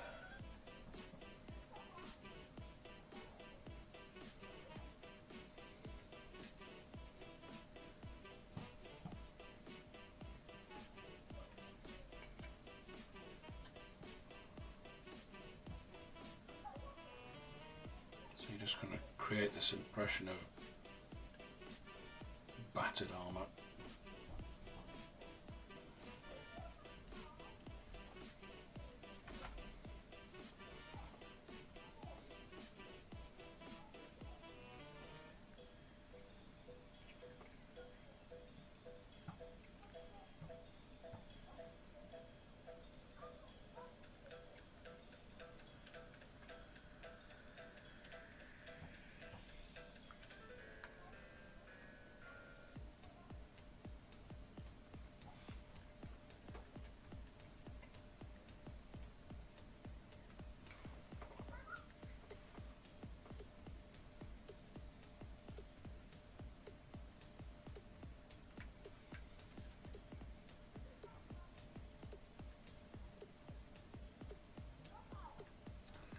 I'm just going to bring out that eye patch he's got on his head.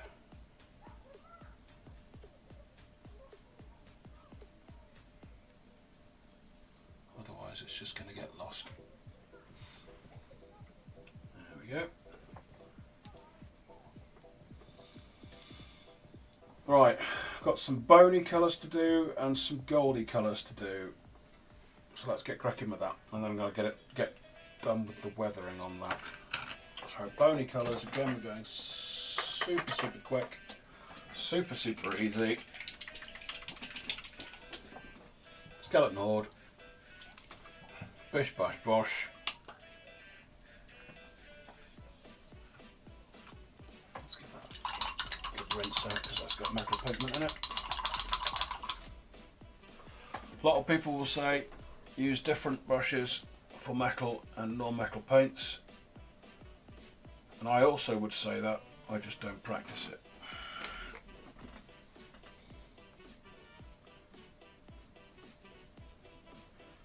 The mica pigment they use for metallics just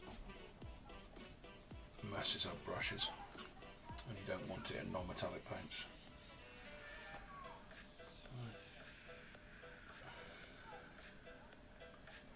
Strike over that, quick strike over that. Matron.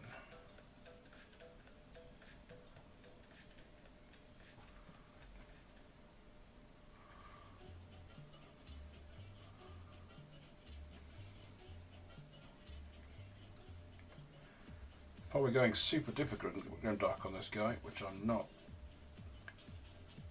this stream anyway, I would be considering an oil wash at this point. That really would bring everything together, but I don't think we've got time really to do that. And I'm kind of happy with the way he's turning out at the moment anyway, even without that. So literally anything that's sort of bony coloured I'm going over with the Skeleton Horde.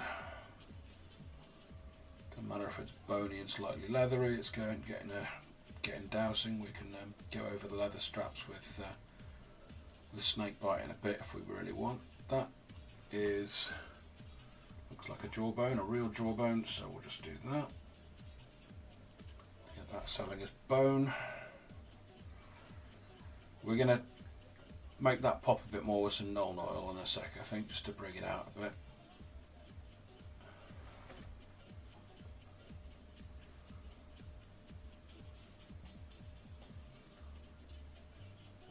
Nuln Oil, or actually no, we're going to use Toggle Road Shade.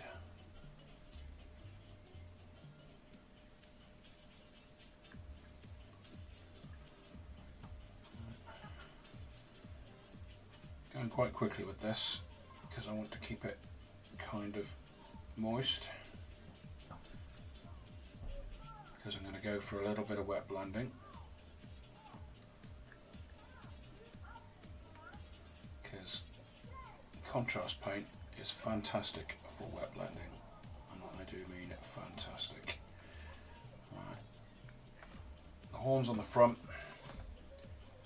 kind of need a bit more interest to them, and horns generally get darker towards the tip, so we're going to get a little bit of snake bite.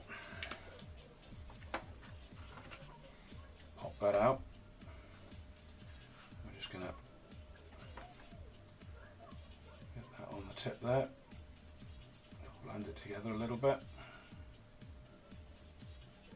and it will just blend together.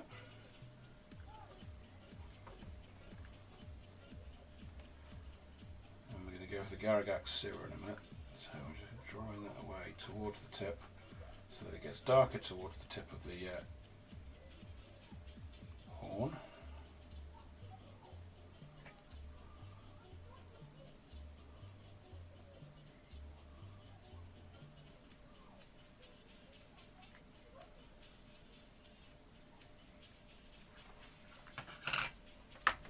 That's that. Garygax sewer.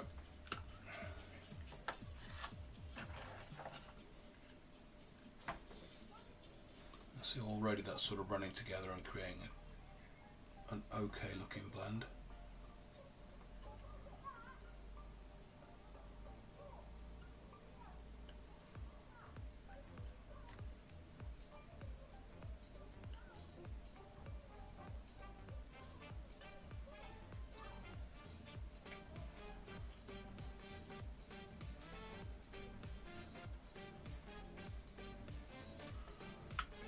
Colours on there.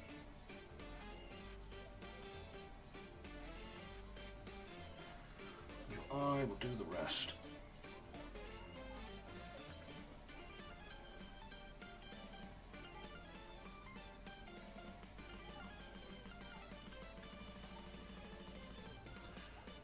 That's getting a little bit too dry, so we're going to have to abandon that, but that's not too bad for a quick wet blend to create the horny kind of finish to it. I know somebody's going to comment on that. Don't care.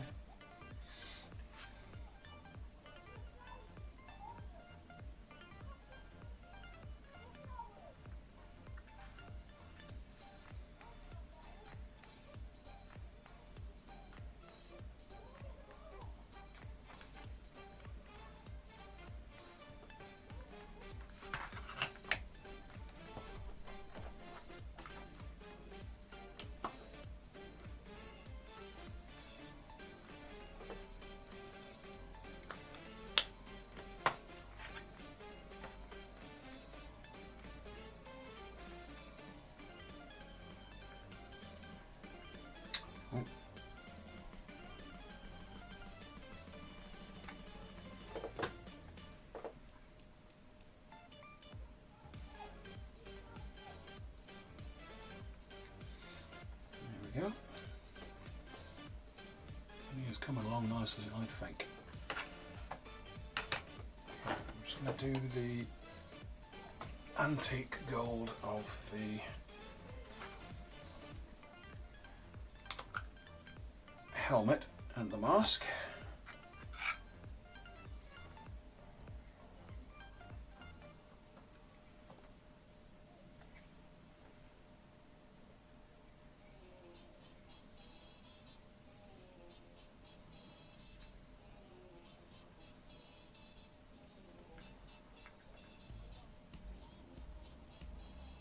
There we go.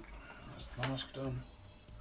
Get the helmet done as well. This is Rune Lord brass for the gold, because you know why not. It's actually a really good and useful colour. I'm using more and more of it these days because it is such a lovely muted, desaturated goldy colour.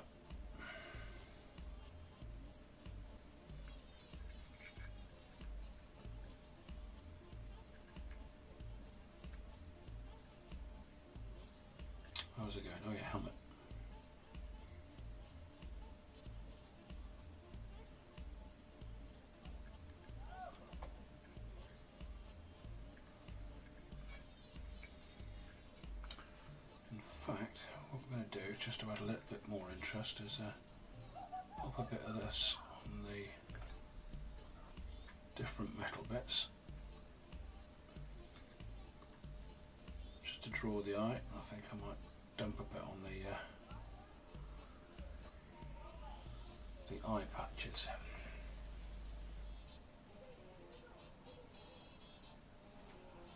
There we go.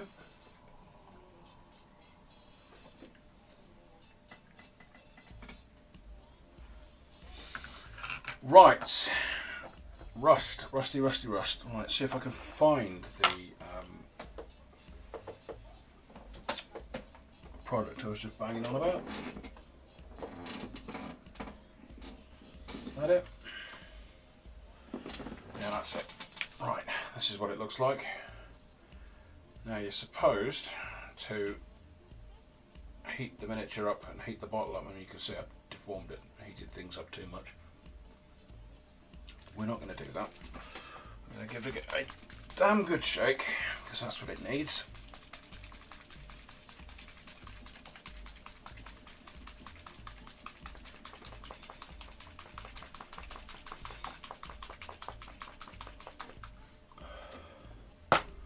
There is actually a shaker in there, which you should be able to hear rattling if you're doing it right. But I can't hear it.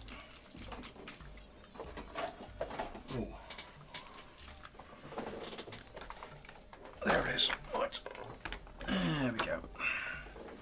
I'm going to use a little bit of this as well, which is AK corrosion texture, which is by any other name, typhus corrosion, but a little bit thicker. There we go. There's the agitator.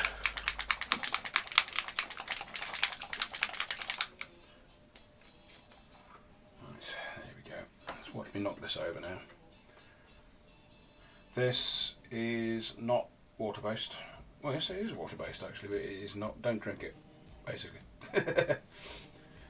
Yeah, it's all kind of hazardous.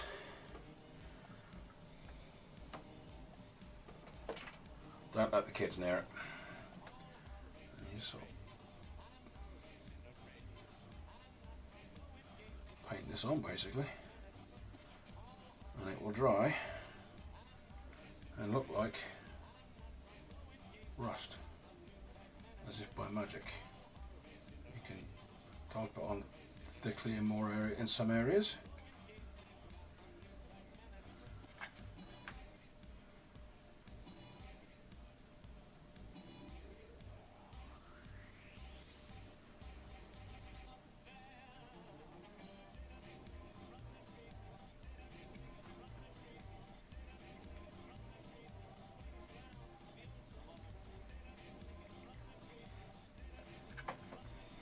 Really don't be afraid to get your fingers involved in miniature painting. It's a good way of breaking up brush lines.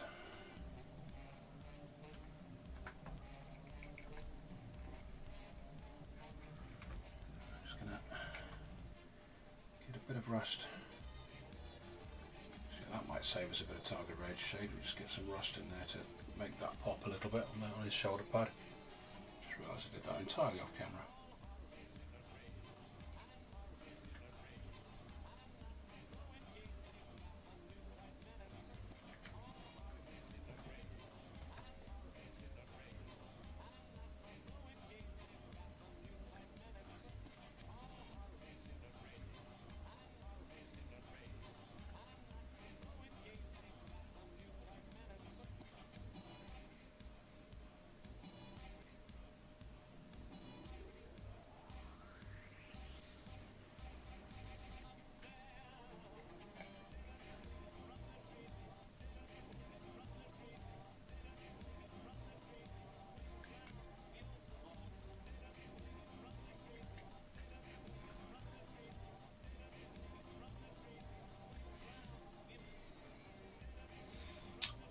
Dotting this around, just creating areas of rust and interest.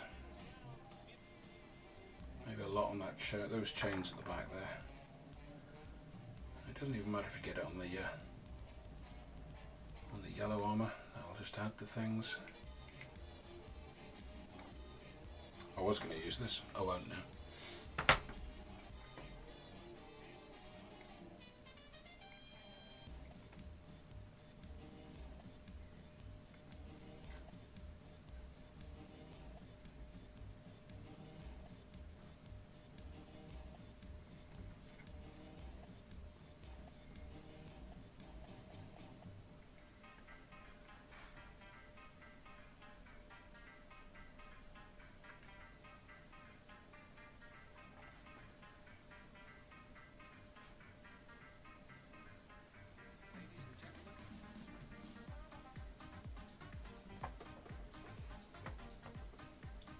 Coming along. I think he's coming along all right.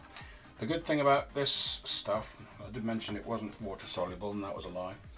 It is actually water soluble, so what you can do is get a little bit of water on your brush and you can moisten it and push it around a bit, which affects how it dries, which can also affect the finish on it, and you can get some really interesting stuff going on.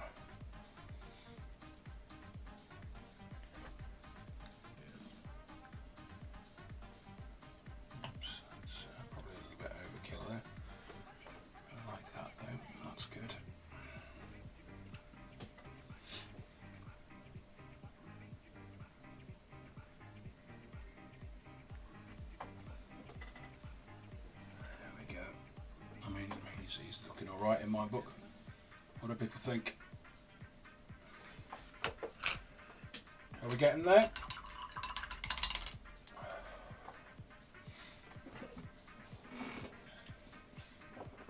I'm going to use a little bit of Target Rage shade actually, just to bring that out on his shoulder pad there.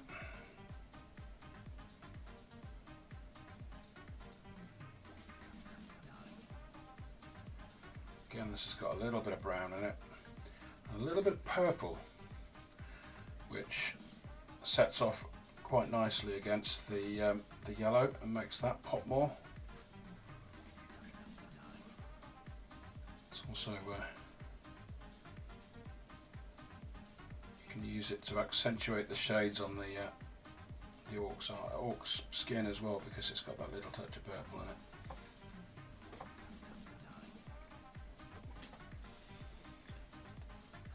What we're going to do with that plume, that's about the only thing we have left to do apart from the rock. The rock is going to be simple. The plume is going to be Flesh Terror Red.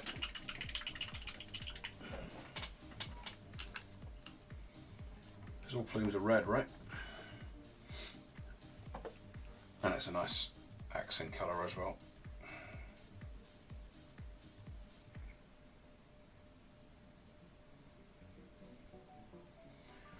Love the Flesh Terror Red.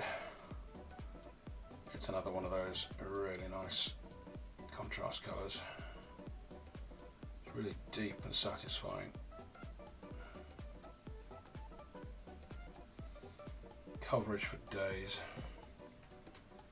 It's not the best in terms of whole contrast performance, but it is a really nice colour and a really good paint.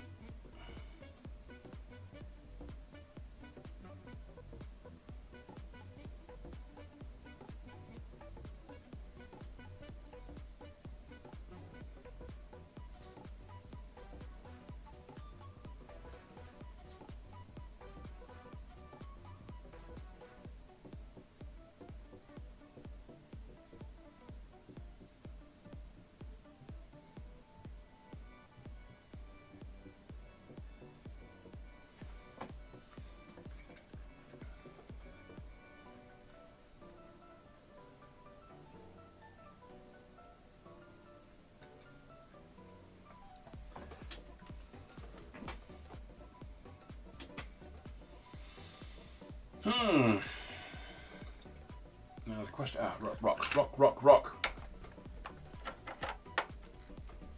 rock, easy rock. Oh, rock, very easy. Siliconum grey. Give that a good going over because it's had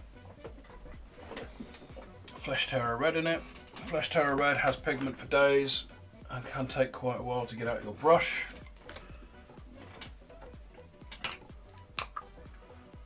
Silicon grey.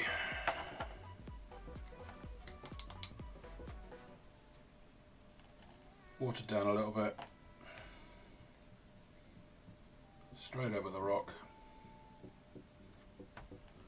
No mess, no fuss. Done.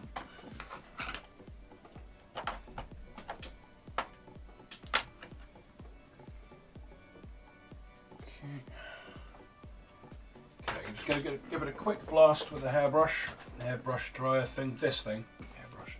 Again, words. I'm going to turn the microphone off. I may just leave it off because now, words, you know.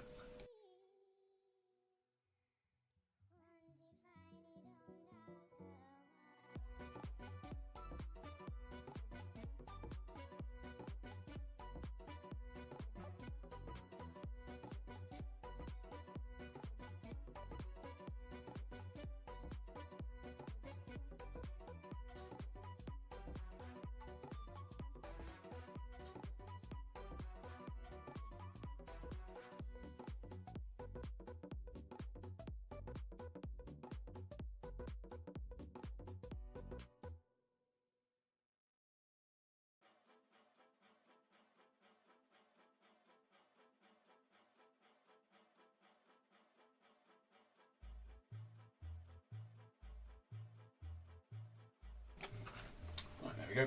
So we are now in a position to just give a quick dry brush of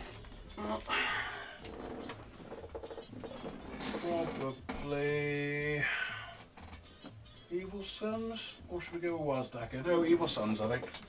Evil Suns Scarlet. Shake it first. Oh, these new formula paints are just, you know.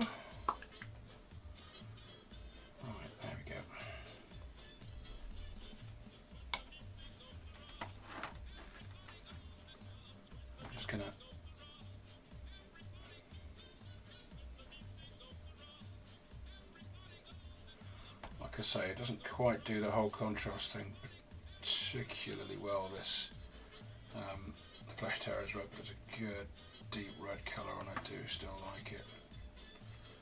So I'm just giving that a quick dry brush.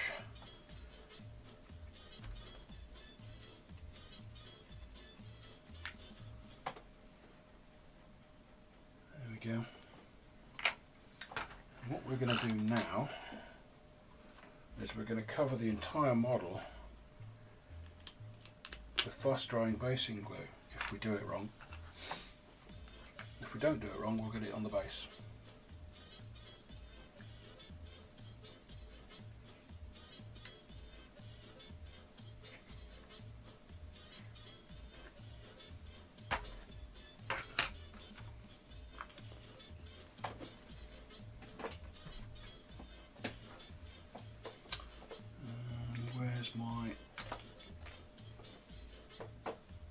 I have a brush that I use for, there we are.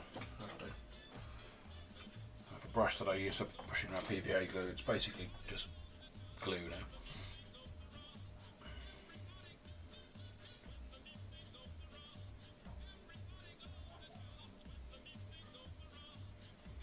I'm just spreading that out to get a good solid coverage on the base. Doesn't matter if it rides up at the rock a little bit.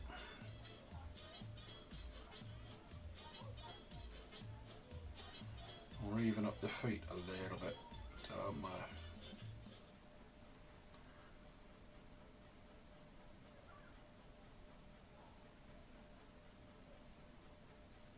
Okay, that's some good coverage, I think.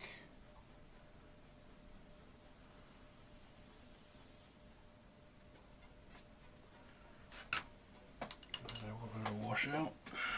Not that it really makes any difference because it is just literally latex at this point. And we are going to reach for the stars, climb every mountain top. No, wait, hang on. No, we're not going to do that at all. That's silly. This is arid wasteland, I want to say, from Gig Gaming Scenics.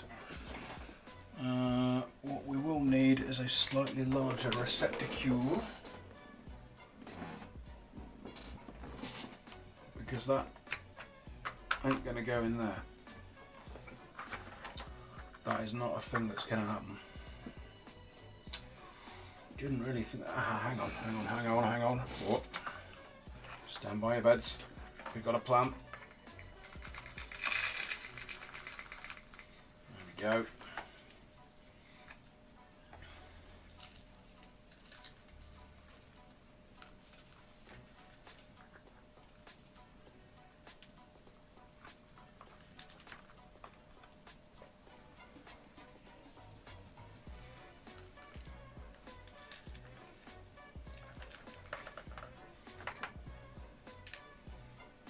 Tap off.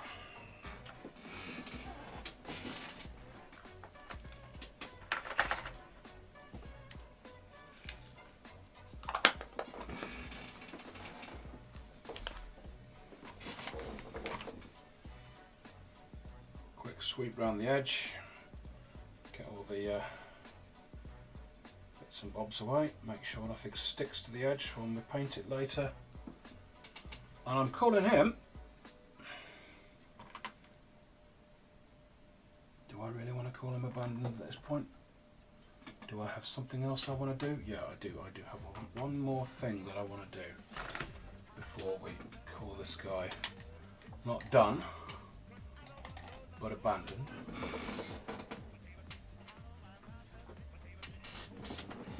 As Da Vinci says, artwork is never finished, it is merely abandoned.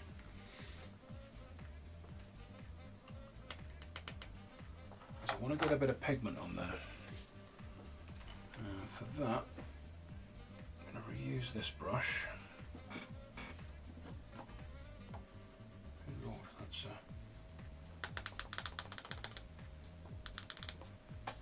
right. And we're just going to, because it's a dry brush now. Not a dry brush isn't dry brushing, but it is a brush that is dry.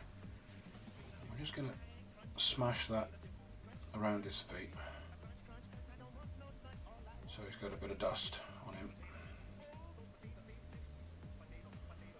And that will tie him into the environment. And around the bottom of his chains as well. Maybe get a bit on his armour as well. Just don't be too liberal with it. But it just ties him in to what he stood on.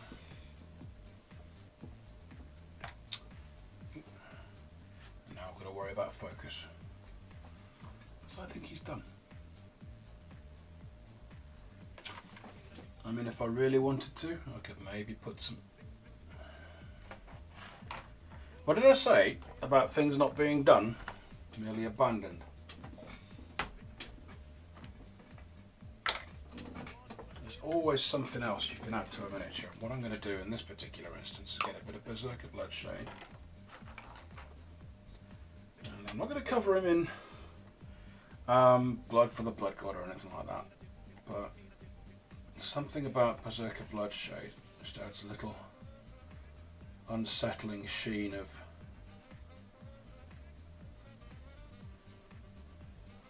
something that might be drawing blood.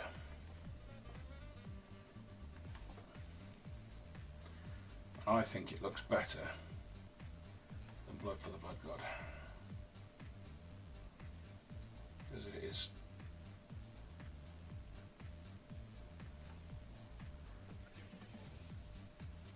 well, I just do.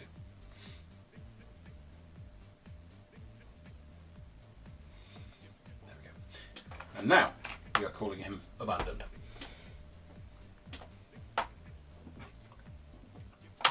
So that's it.